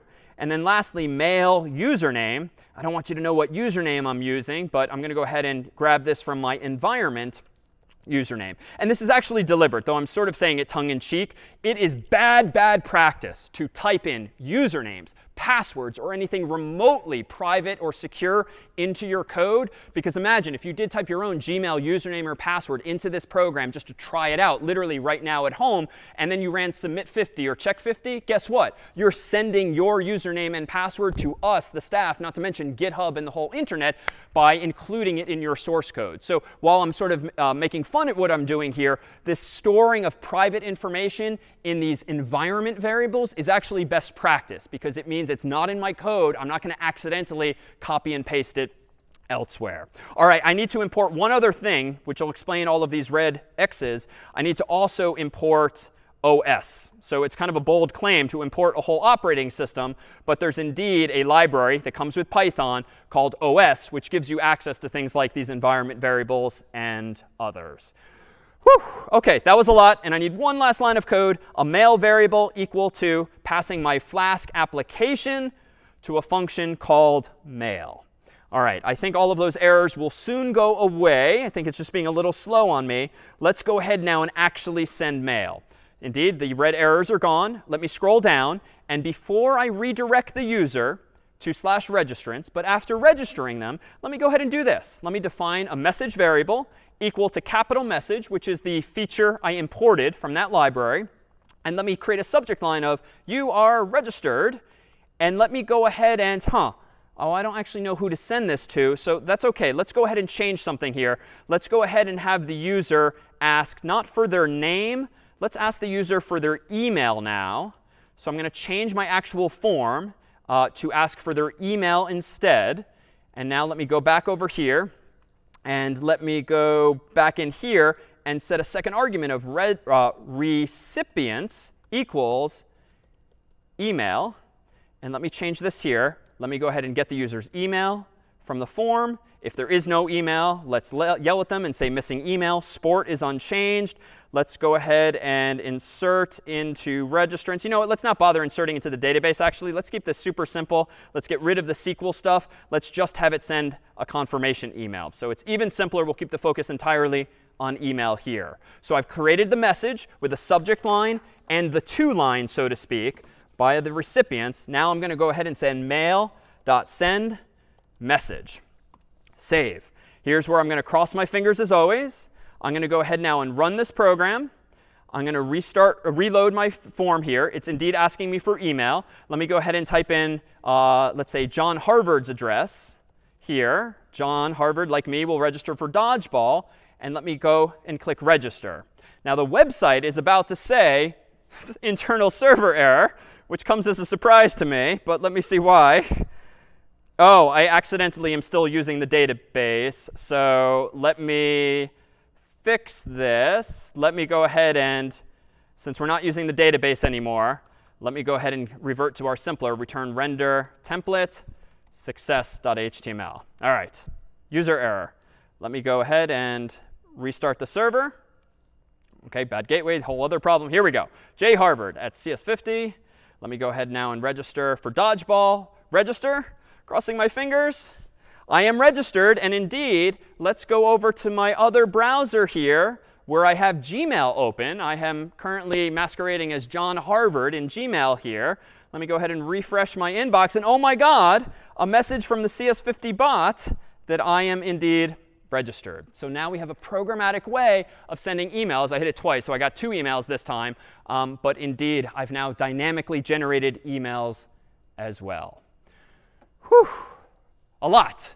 But the ideas really are just based on templates and the idea of sort of putting our controller logic in application.py and all of the user aesthetics in our so-called views. And now that we've had a database, or in some sense an email backend, now we also have the notion of a model where the data is actually being stored, or in this case, sent.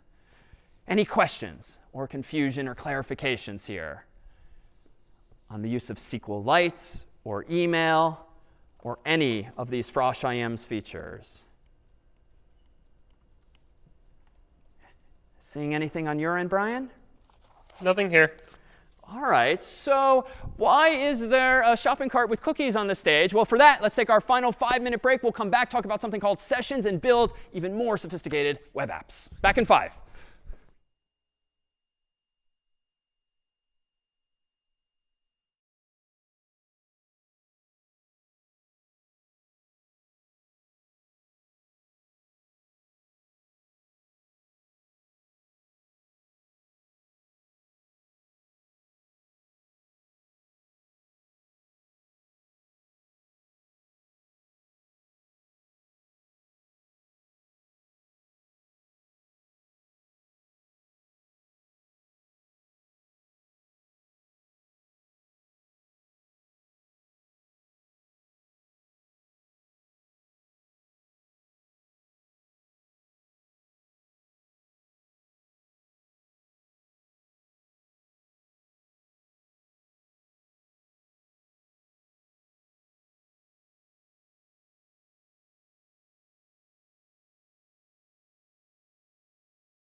right, we're back, and there's one feature that we haven't really fundamentally touched on at all when it comes to web programming, and it's one that you and I take for granted every day anytime we log into some website, buy something online, or generally interact with dynamic websites. And that's a feature that's generally known as sessions. There is a mechanism built into web applications, whether they're implemented in Flask or in other frameworks or languages, that allow the web servers to remember a little something about you. And this is super important to how the web today works, because without it, you wouldn't be able to log into Gmail or to any other site and have the website remember that you are logged in. Consider, after all, when you log into Gmail, you type your username, your password, maybe your two-factor authentication code, and then you see your inbox. And from there, you're not prompted to log in again the next time you open an email. And then the next time you open an email, you stay logged in for some number of minutes or hours or even days on your computer. Even if you close the browser tab, even if you shut down your computer, when you come back to Gmail, quite often, you're still logged in. And it remembers, in some sense, that you have been logged in. Well, how does this actually work? Well, underneath the hood, anytime you visit gmail.com, your browser is sending a request like this for /, the default route of gmail.com. And hopefully, you're going to either see your inbox, or if you're not yet logged in, you're going to see that login screen. Indeed, the response is probably going to come back along the lines of 200 OK, content type of text HTML. And that's when you see the login form or your inbox. But recall from last week, there's other HTTP headers that can be tucked inside of that virtual envelope that provide hints to the browser and server as to how they should interoperate. That's indeed what HTTP is all about. It's a protocol, set of conventions that govern how browsers and servers should interoperate.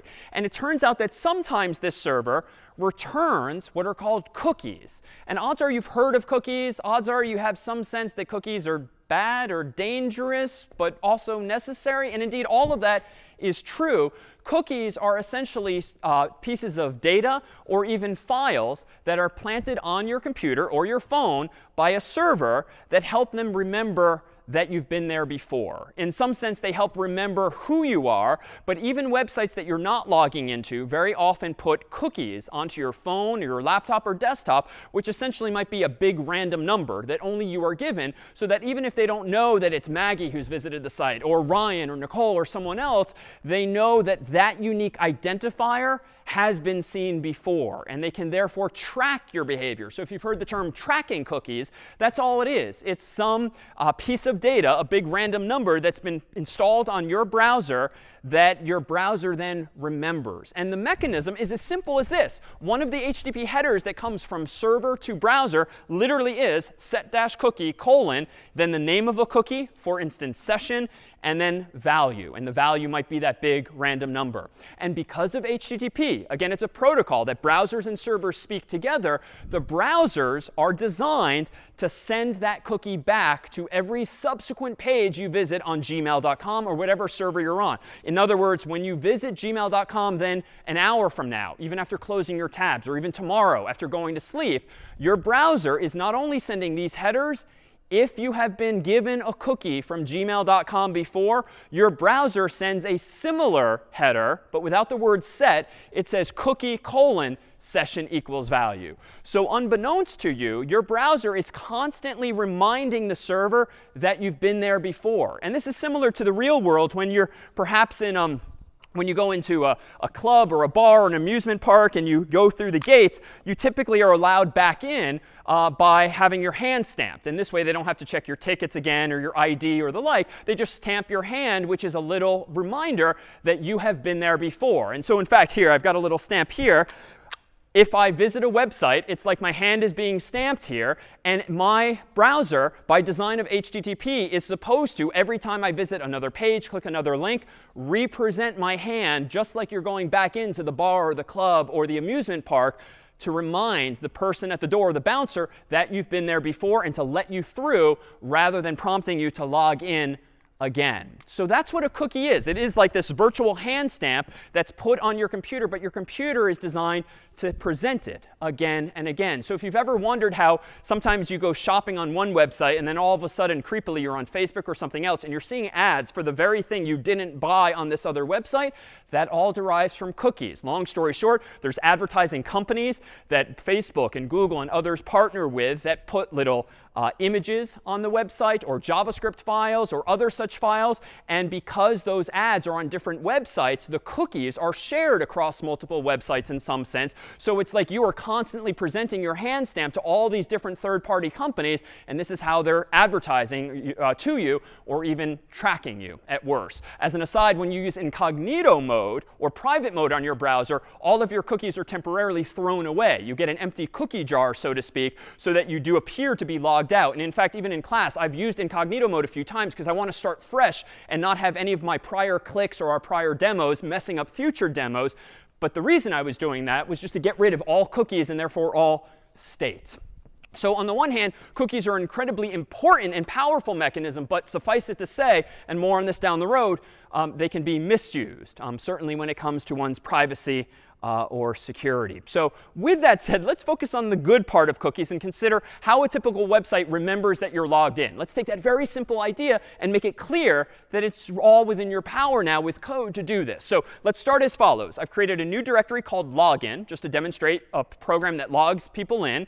I've got my same layout as before, and I've added one more tag. It tends to be best practice to tell the browser that you're using essentially Unicode. This way I can have emojis and other characters in my HTML. So I've added this line 5, which you'll see on Bootstrap's documentation and other sites. So now I have sort of a good starting point for this page. But there's really no content. There's just a block being defined here, block body. So that's just my same layout as before. And indeed, if I type ls, you'll see an application.py and a templates folder. In that templates folder, for now, is just layout.html. So let's go ahead and start writing a quick application whose purpose in life is just to present the user with a form via which they can log in and then remember that they are logged in. So from Flask, let me import Flask. Let me also import the redirect function, the render template function, the request variable, and now a session variable. This is something new.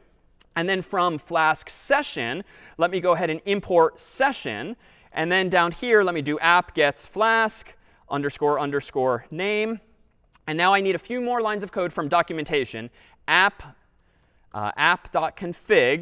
open bracket, session permanent equals false. And again, this is specific only to the library called Flask session that I'm using. And that library is going to enable hand stamps, essentially, for my application. And I'm going to configure it to use literally the file system.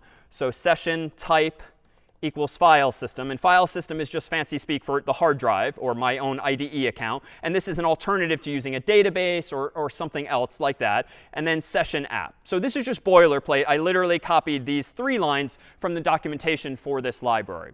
But to use this library, and this was also true of the mail library a moment ago, there's another file I should point out. So when I am here, I should create one other file that I mentioned earlier, but we haven't created ourselves, this time called requirements.txt. And I'm going to put this into my login directory. And I'm going to require Flask for this application. And I'm also going to require a library called Flask session. So again, I claimed before on the slide that requirements.txt is just a simple list of the requirements, the libraries you want to use. And there are commands you will use at the command line to install those requirements. You won't typically need to do this for the problem set, but just so you've seen it, if you want to install the requirements for a Python application, you typically do a command like this, pip install -r requirements.txt. And I'm not going to do it because I did it in advance. But just know that in order to install libraries, it's much easier in Python than it was, for instance, in C. They tend to be more easily packageable via this technology called pip and things like it. All right, let's go ahead and create a couple of routes. App route / def index. So just boilerplate as before. And let's just go ahead and simply return render template of index.html by default. And then let's go ahead and create one other route. App.route / login.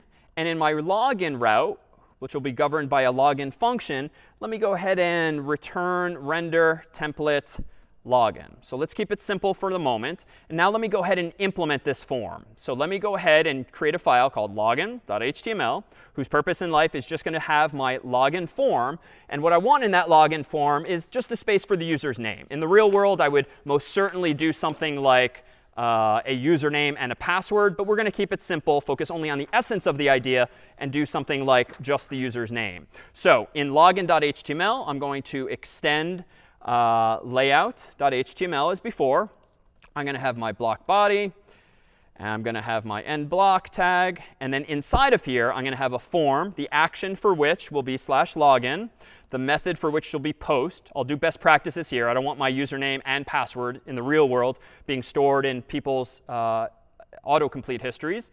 Let me do input autocomplete equals off for good measure, autofocus for convenience, name equals the user's name, placeholder as before equals name, and then type equals text. And then down here, input type equals submit. So this is almost the same to our previous forms for registering and so forth, but now I'm going to use it for login purposes. So let's do a quick check. Let me go back to my application, do Flask run. I'm going to go ahead and open up my URL. And first error, let's see, template not found. OK, so that's actually expected. I kind of knew I didn't create index.html, so I'm OK with that error for now. Let me go ahead and zoom out, though, because I deliberately wanted to go to my /login route, because I wanted to test that first. That seems to be working. Now let's go ahead and create the file that doesn't exist, index.html. So index.html, put this in my login folder in templates. And I'm going to do this one pretty similarly. I'm going to go ahead and copy paste just to save a bit of keystrokes. But here I'm going to say you are not logged in, because I literally haven't implemented that feature yet. So that's pretty reasonable. Let me go ahead and restart Flask. Let me go to my index. And I should see, indeed, you are not logged in. But if I go to login, I see my login form. So let's make this a little more interactive. Let me go into index.html here and say you are not logged in, /login, login, period. Let's create a better user interface. So let me rerun Flask. Let me go back to my web page, hit reload, and now I have the beginnings of a user interface. Super simple, but very similar to a website where if you're presented with the web page, you're not logged in, you're given a link or a button or something to log in. And if I click this, it's just a simple GET request, which is the default for links, to /login. So we're almost there, right? We almost have the ability to log in. Let's do something with the information. So let me go back to application.py. And when the user logs in, what is it I want to have happen exactly? Well, if they log in, first of all, I want to support I want to support post here. So let me do that for privacy's sake. And then let me go ahead and do this. If request.method equals post, as before, let's go ahead and remember that user logged in, and then redirect user to slash. Else, let's go ahead and render the login form. So I'm not done yet, but this is the key idea. I need to somehow remember that the user logged in. So how can I do this? Well, one, I can get the user's name from request.form.getName. And I should assume that yeah, that's OK. We won't validate that for now. And what do I want to do with the user's name? I want to store it in the session. So what exactly is the session? Well, it turns out that as soon as you have this hand stamp, it's like it's kind of like a coat check, too. I don't mean to add too many metaphors here, but in like a fancy restaurant, if you like hand your coat to someone, they'll often put it in the closet and then hand you back a number, which in some sense is like a little clue like this, a little hand stamp so that they can line you up. It probably shouldn't just be a smiley face, because otherwise everyone would get the same coat back. But they give you some kind of identifier. And they put your coat into some like a hanger, a bucket, or some space in that closet. So why is this relevant here? Well, the same is kind of happening in the world of web browsers. When you get a unique cookie, that's like giving you a unique hanger. I really should have thought this metaphor through before. But you're given a unique hanger where all of your stuff can go, including your coat, but in this case, including any variables you want to remember. So with that said, what I have access to thanks to Flask, but really thanks to HTTP, is this special variable called session. That is a special variable in that it's on the one hand, global, which means I can use it everywhere. But fancy enough, it's tied to the current user. So even if all of us on Zoom right now visit my URL, is kind of happening anyway, each of us is getting our own copy of a variable called session. And it's implemented underneath the hood by way of this cookie mechanism. Each of us, when you visit my application, are getting a different cookie value. That cookie value is like mapping to a different hanger in the closet so that my data will go on this hanger, your data will go on that hanger, and so forth. And now I'm actually kind of proud of this metaphor that's working out OK. The hanger is going to be where all of our individual data is stored. What do we want to store? This is simple. Let's just store the user's name, thereby remembering that I've logged in, or Brian's logged in, or Sophia's logged in, or Ryan's logged in, or anyone else. But the session global variable here that I've highlighted in this very first line is going to be implemented by Flask for us in such a way that each of us as users get our own version thereof. So I'm going to quite simply use this as a dictionary in Python. I'm going to go ahead and add to the session here the user's name as name. And I don't even need this variable now. Let me tighten this up just a little bit. Let me go ahead and just store in the session, which is like this hanger, the key of name and the value of whatever the user logged in as. And redirects I know how to do. Let me go ahead and return redirect slash. Let me get rid of my pseudocode. And I think that's it. That is sufficient, to remember that a user has logged in. You sort of put their name in the session, but then it stands to reason that we need to check for this value. So now let's improve index.html, which at the moment just blindly says always you are not logged in. Well, let's actually make that decision, not just hard code that. So let's do this. If not session.getName, this is the syntax for saying if there's no name in the session, then go ahead and return redirect slash login.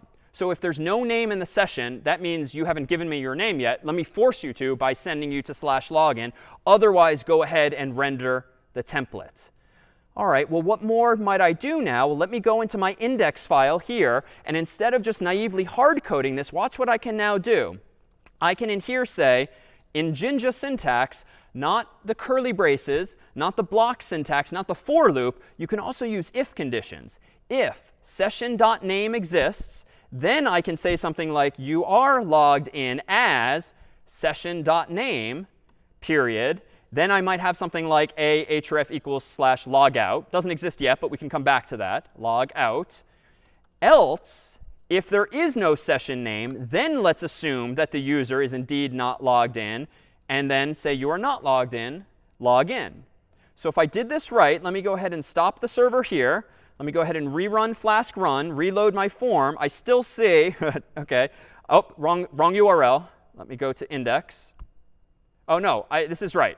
I'm on slash login. Methods not allowed. I think Santiago already pointed out what mistake I made earlier, which I just repeated. Let me go to application.py. I need to support multiple methods here. I also want to support get so that I can actually render my template as needed. So let me go ahead and rerun this server. Here we go. It's slash login. And notice what happens. Let me zoom in on this. Let me get rid of the login and just go to slash. Notice that I'm immediately redirected. Let's do what we did last week. Let's open up the inspector. Let's go to the network tab. Let's again visit slash and hit enter.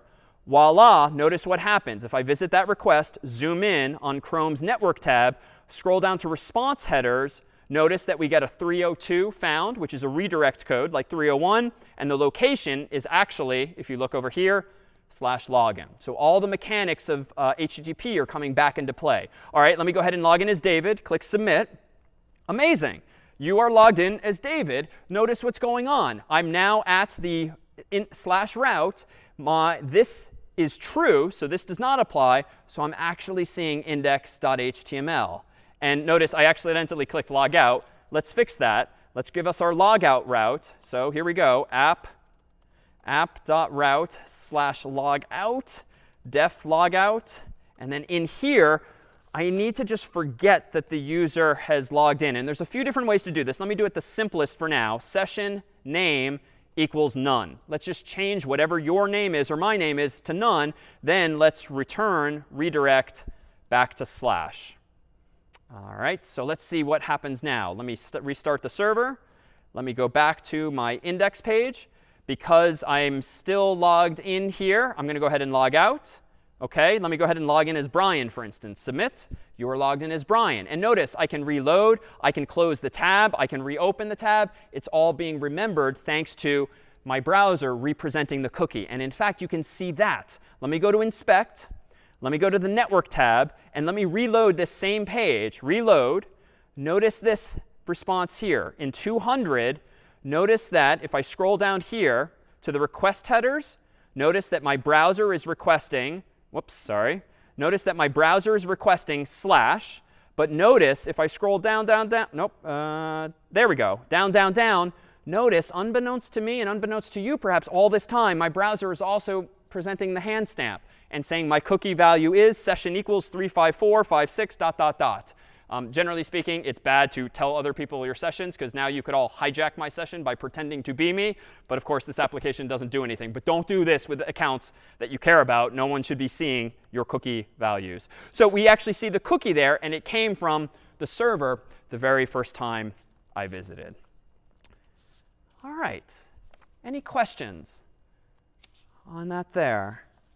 Does the cookie just exist forever, or is there a time when it disappears? Good question. Does the cookie live forever, or is there a time limit? It depends on how you configure it. So this cookie will have a default time limit of some number of minutes or hours or days, after which it will expire unless the server refreshes it for me. You can, though, set cookies that do last forever, which you probably don't want to do for the notion of logging in, because odds are all of us have accidentally walked away from like a lab computer or a friend's computer, forgotten to log out. It's at least nice to know that eventually I'll be logged out automatically from the site. And that's what's called a session cookie, one that eventually expires. But it's also useful when you visit websites. You notice that some websites have those buttons that say remember me or something like that.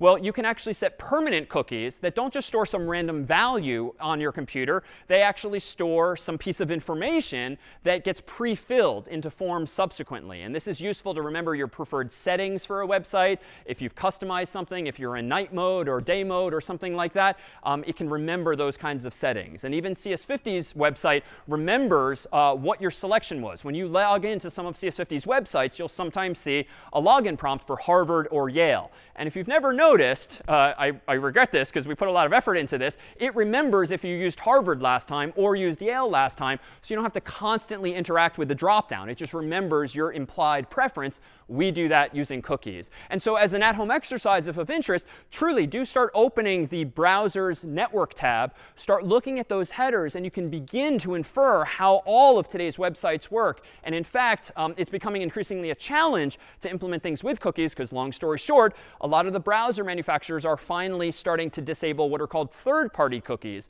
those sort of advertising-style cookies that come from other servers, not gmail.com, not facebook.com, but other servers that are all too often used to track people. But if, recently, especially in the EU and now more recently in the US, if you've ever had to click boxes saying, I accept cookies, I accept necessary cookies, and so forth, honestly, this is sort of a nice idea, but it's also a little silly in that now the world is just conditioning me to just constantly click these boxes without really thinking of it. But what you're really doing is granting permission when you click those boxes to allow your hand to be stamped. All right, any questions then on cookies or on how we've gone about implementing this login mechanism? Anything at all? Seeing anything on your end, Brian? Nothing else here.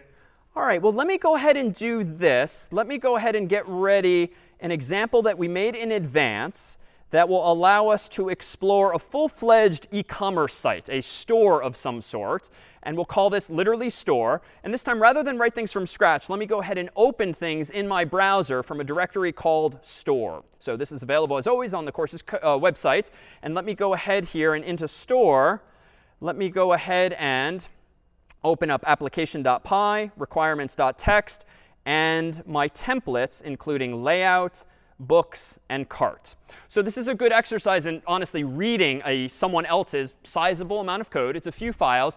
How do you even begin? When you've downloaded a program like this, when you've downloaded distribution code for CS50 or any other course, how do you begin to wrap your mind around it? Well, again, if you understand what the roles are played by these different files, application.py is your controller. Anything ending in .html and templates is a view. You can begin to sort of follow the breadcrumbs and figure out what does what in these files. So let's start with application.py. Notice I'm importing importing CS50's library, a bunch of Flask functionality, including session support. Below that, I'm initializing the application, as I've done before. And below that, I'm connecting to a database which contains a whole bunch of products in a store, books in this case. I then configure sessions, and we just did that. So that code is the same as before. And I think we can begin to infer what this website's going to do.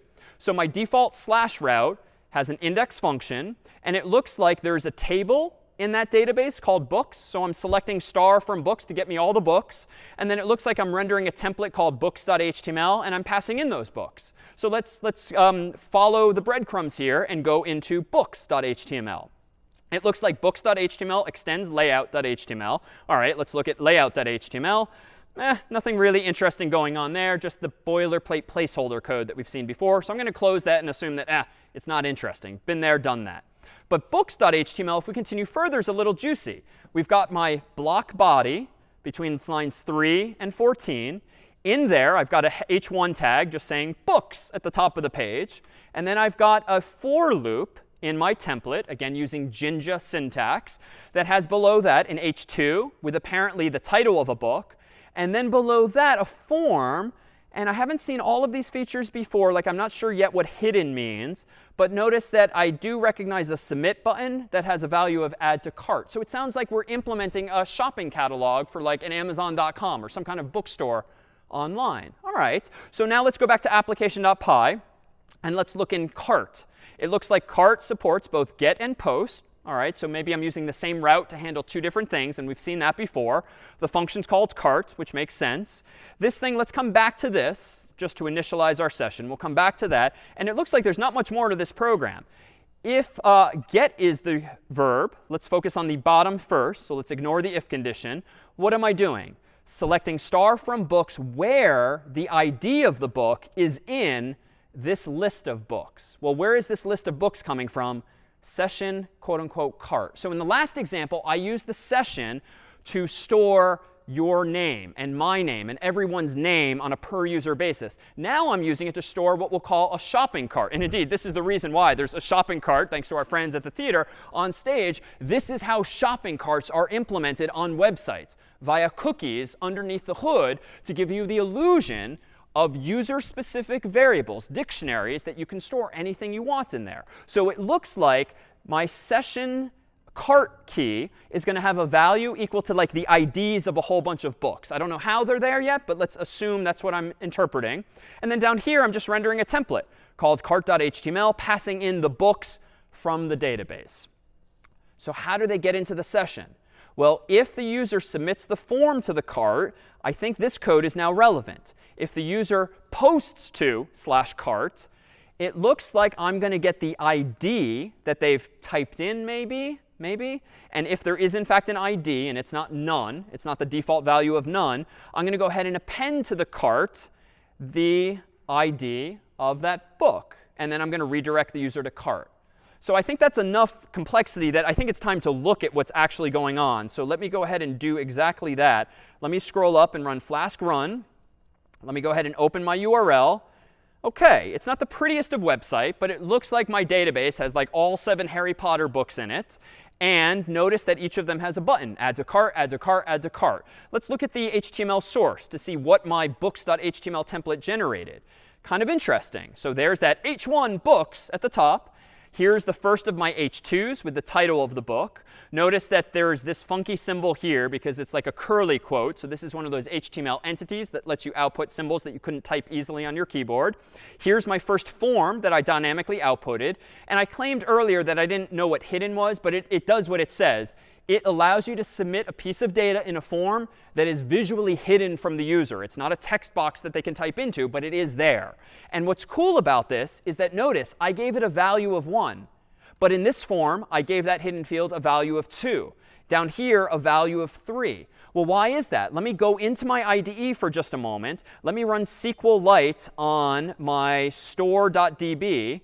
Let me show you with .schema that inside of this database is a books table, each of which has an ID, a title, and that's it. Let me do select star from books using SQLite 3. And voila, you see not only the titles of the books, but a unique ID numbered aptly according to the order in which they came out. as a coincidence, but intentional. And so now down here, let me go ahead and move my terminal down a little bit here.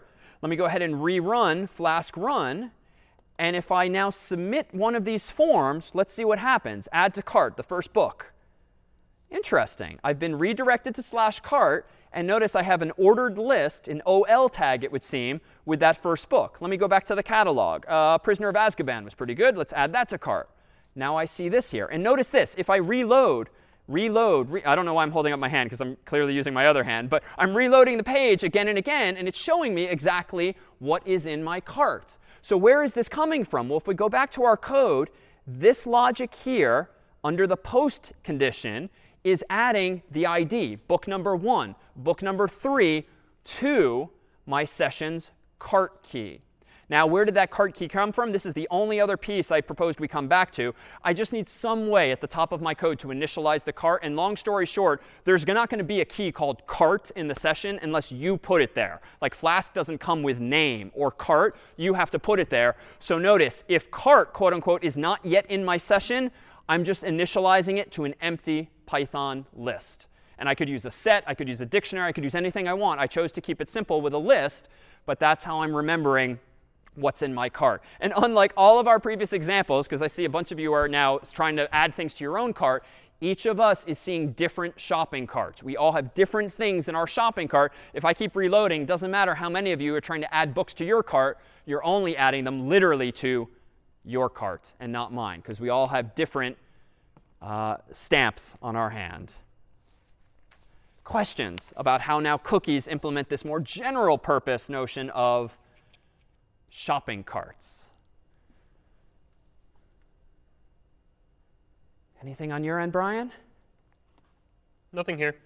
All right. So here, too, I would encourage you, when next time you go on Amazon and add something to your cart, literally, that is all that's happening underneath the hood. And Amazon surely has other features. You can change quantities, which is kind of nice. You can add things to wish lists, which is nice. But all of that, if you start looking at the HTML and you look at the network requests going back and forth, all of those features that we just take for granted these days are just built on very simple, relatively simple HTML forms and these inputs and these buttons, and on the server, these sessions. And Amazon might be using a different language, a different framework, but all of these ideas are the same. And so indeed, this week is not about teaching you Flask, which in a few years' time will probably be irrelevant. It's about teaching these ideas and principles of these HTTP requests and responses, these cookies, these sessions, and the features that we can therefore build on top of them.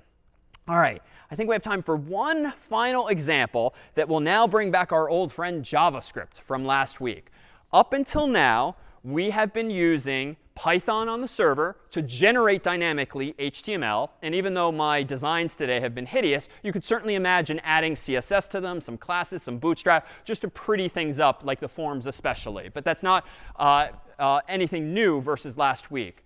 But last week we did have JavaScript as a programming language, but it was a client-side programming language, at least in our usage thereof. It was a way of getting the user's browsers to run code, conditions and functions and loops and so forth, on the browser, not on the server. Today we've introduced Python again, so we have now the ability to do something on the server.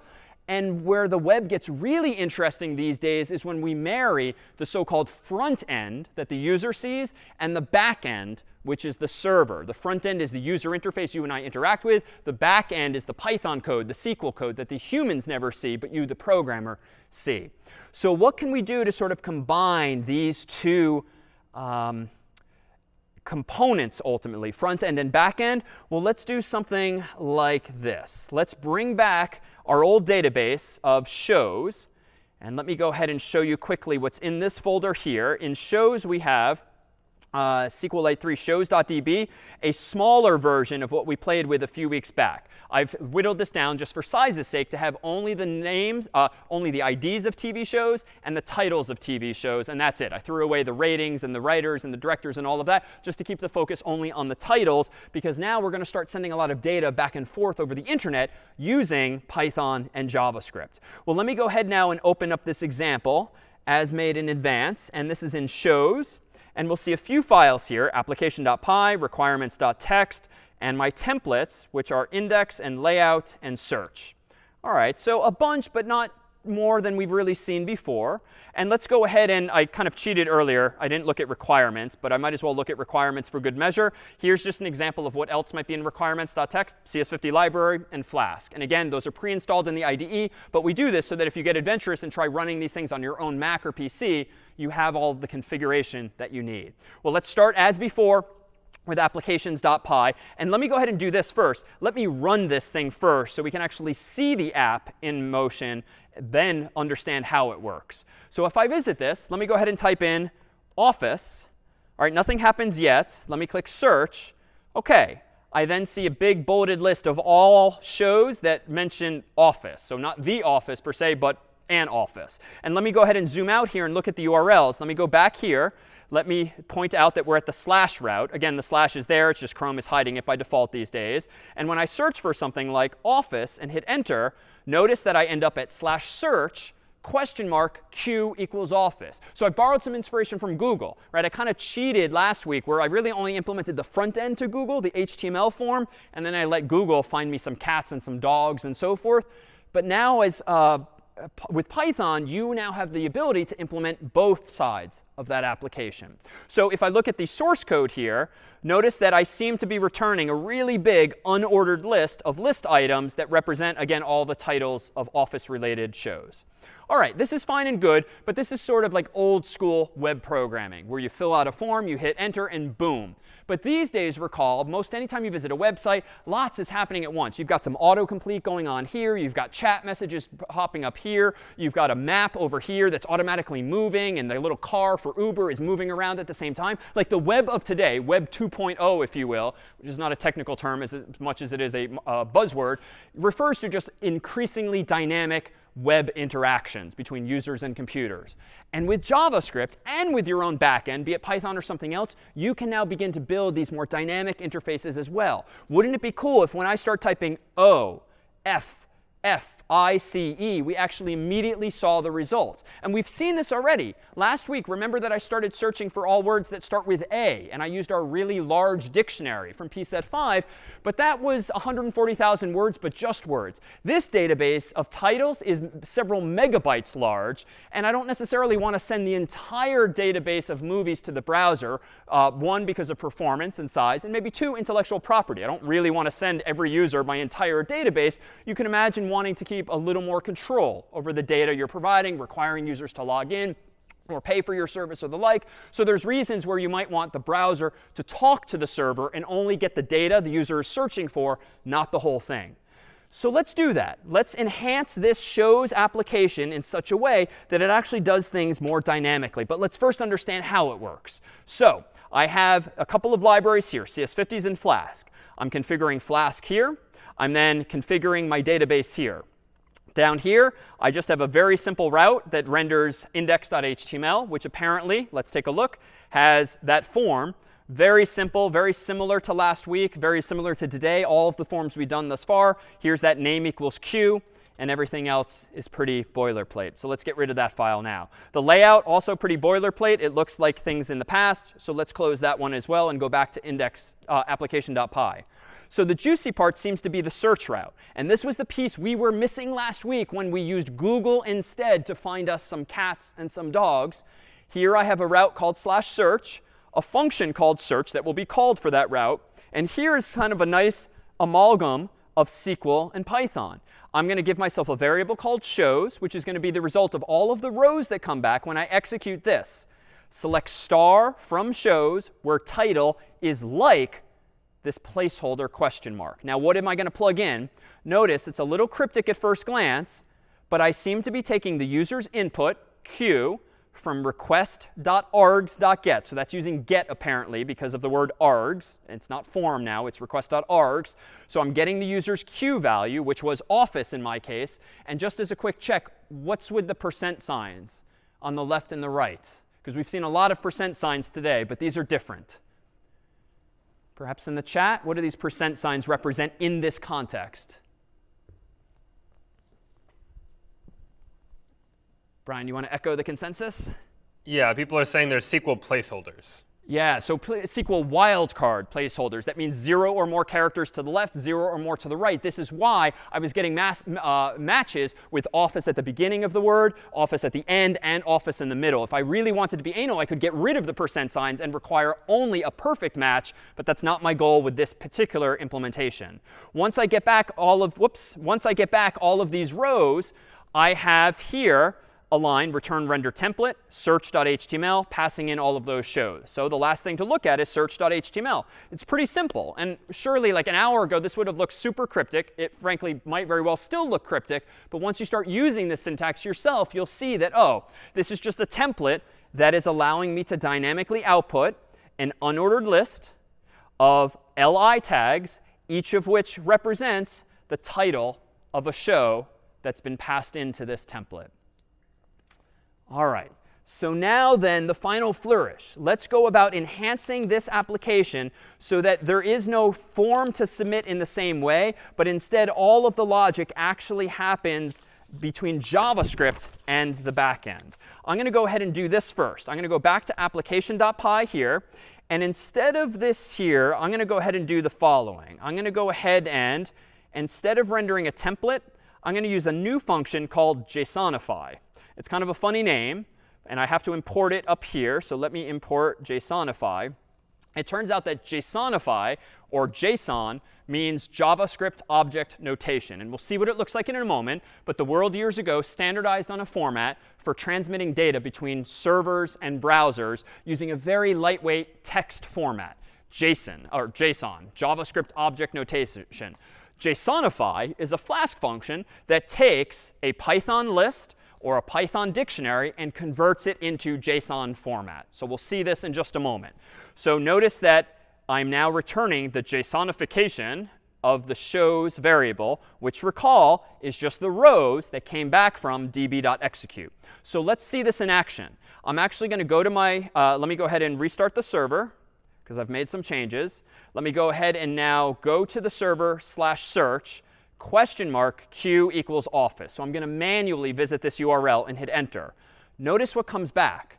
It's kind of crazy cryptic at first glance here, but notice this is indeed what's called JavaScript Object Notation. There's a square bracket over here at top left. This means, hey, browser, here comes a list. There's a curly brace, which means, hey, browser, here comes a dictionary, otherwise known as an object in JavaScript. Quote unquote ID is the key in this dictionary. 108878 is the value of that key. Here comes the second key, quote unquote title, the value of which is nice day at the office, quote unquote. Then there's a close curly brace, which is end of the dictionary or end of the object, a comma, and then there's a whole bunch of these other dictionaries. So in short, all we're looking at here is a very raw text-based format of a Python dictionary converted to, again, something called JSON, JavaScript Object Notation, which literally this is about it. JSON uses double quotes, colons, curly braces, and square brackets. And that's about it to represent information. So this is great, but this is a horrible, horrible user interface if what the user sees is this mess. But that's not the point. The point now is to have our backend return a JSON array of search results and let the browser convert it into HTML. Recall from last week I claimed that with JavaScript you can mutate or change your DOM, the document object model, the tree in memory. And what you can do in particular with JavaScript is add more nodes to that tree. You can add more things to that family tree-like structure. So yes, hello. We just got hi David, hi David, hi David via get. Thank you very much. OK, so let me minimize that. And let me open up now not search.html, which we're not going to bother using anymore, but instead index.html. And in index.html, you know what? I'm going to go ahead and borrow some code here. I'm going to go ahead and open up index.html, and I'm going to simplify this. Let me stop the server. I'm going to go ahead and get rid of my layout template, and I'm going to get rid of my search template because I just don't need them anymore. So I'm going to simplify this program and focus entirely now on index.html. So what do I want to do in here? I need to involve some JavaScript now. So how am I going to go about doing this? Well, first, I need to go ahead and use a library called jQuery. And jQuery is something that's a little decreasing in popularity, but it's still used by Bootstrap. And so we'll continue using it because you're already including it, in fact, for some of your other examples. But we need a different version of it. So I'm going to quickly Google jQuery CDN. I'm going to go to this website. And long story short, there's a lot of libraries out there that you can use by just grabbing their script tag and using it inside of your own. So I'm going to go ahead here, and let me just clean up the tag so it's all in one long, if ugly line. But by copying and pasting that line, which we'll typically do for you in the problem sets and distribution code, I'm going to go ahead and copy that library into my file so that it's among the libraries I can use. And now I'm going to go ahead, just as we did last week, and I'm going to add a script tag inside of my own page's head. And then down here, let's see, where do I want to do this? Actually, you know what?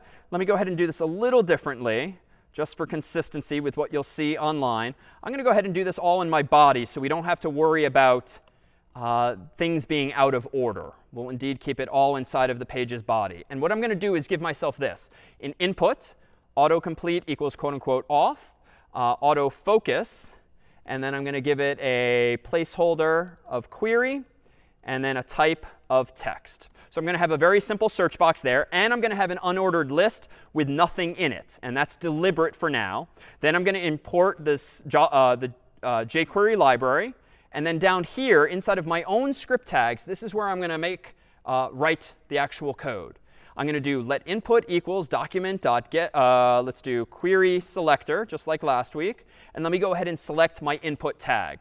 This works. I don't need an ID or any class, because at the moment I only have one input. So query selector of quote unquote input will give me that tag specifically. Let me go ahead now and add to that input an event listener that listens for the key up event. Recall from last week our discussion of events, and key up, like the user touching and letting go of a key, is one of the events you can listen for. And anytime the user does that, I want to call the following function. And it's an anonymous function, which we saw last week too. And what I'm going to do inside of this anonymous function is the following.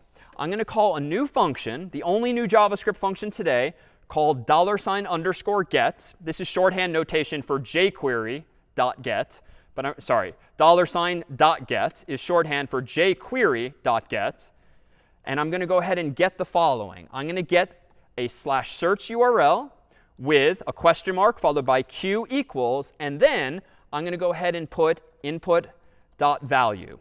So notice with this line of code, this JavaScript string, I'm kind of dynamically constructing in JavaScript code the URL that I want to request shows from. /search question mark q equals whatever the value of the input box was that the user typed something into.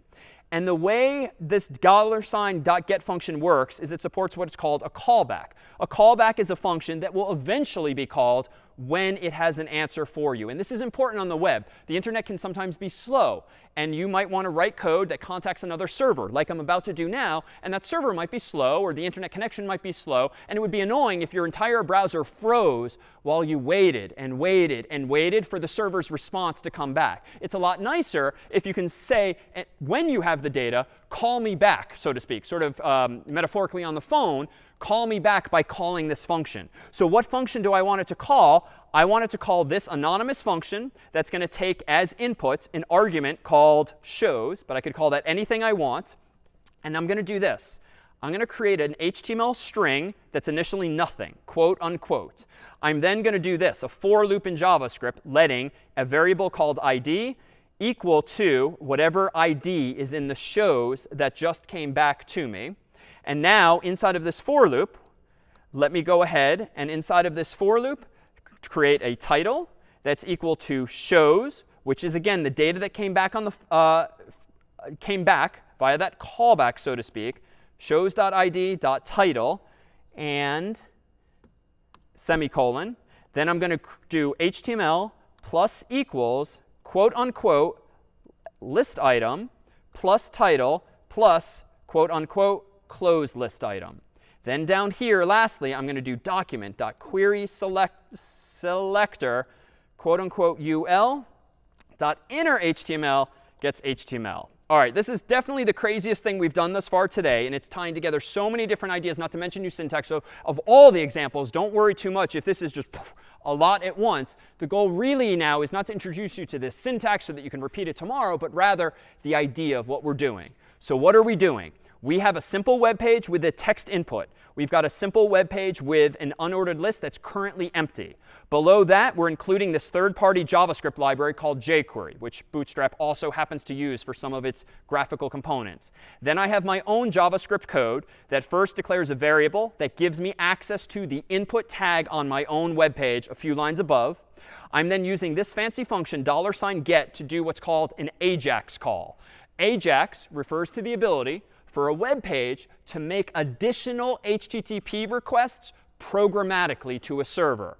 This is how all websites today get your chat messages if a friend just messaged you on some platform. It's how when you're typing in your address, it can autocomplete your address based on the entire globe's worth of addresses. It's how Google search autocomplete works as well.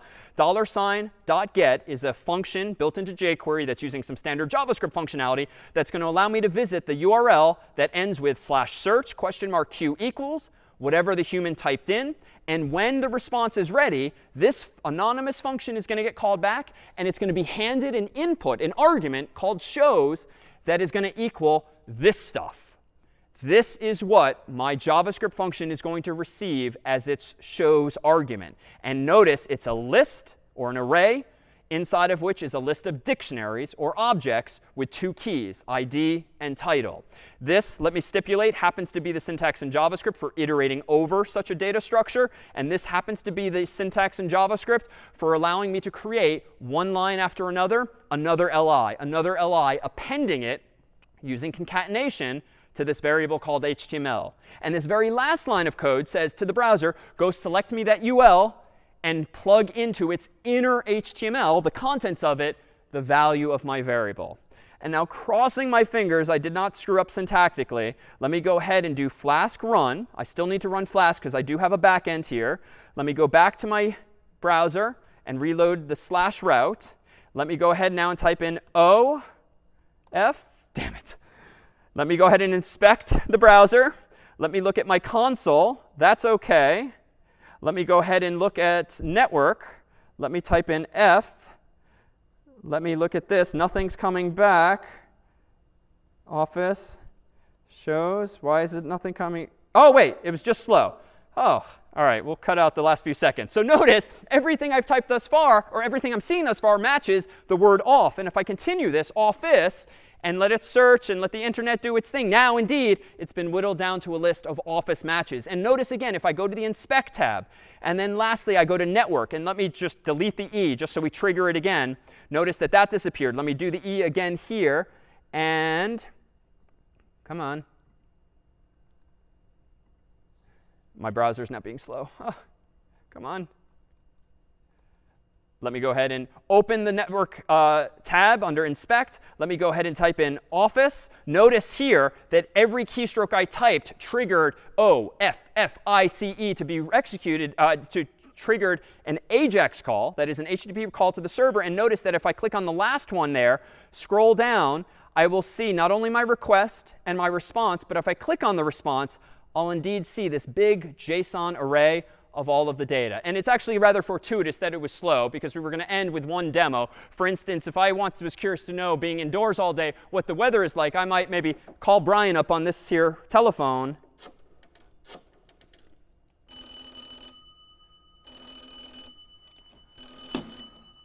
Hello? Hi, Brian. Do you know what the weather is like outside today? I haven't been outside in a little bit, but I can check and I will call you back. OK, and notice it would be annoying if I had to wait on the phone for him to go outside. So I'm going to hang up, and I'm just going to wait for him to call me back. And that's exactly what's happening in my code. When I pass this anonymous function to this get function, and the get here means HTTP get, this is telling the browser, call this function once you have the answer, much like hopefully Brian's about to have the and indeed, the call back. Hello. Hi. I looked up the weather. It looks like it's going to be a brisk fall day today. Wonderful. Well, thank you so much. And that is it for CS50. We will see you all next time.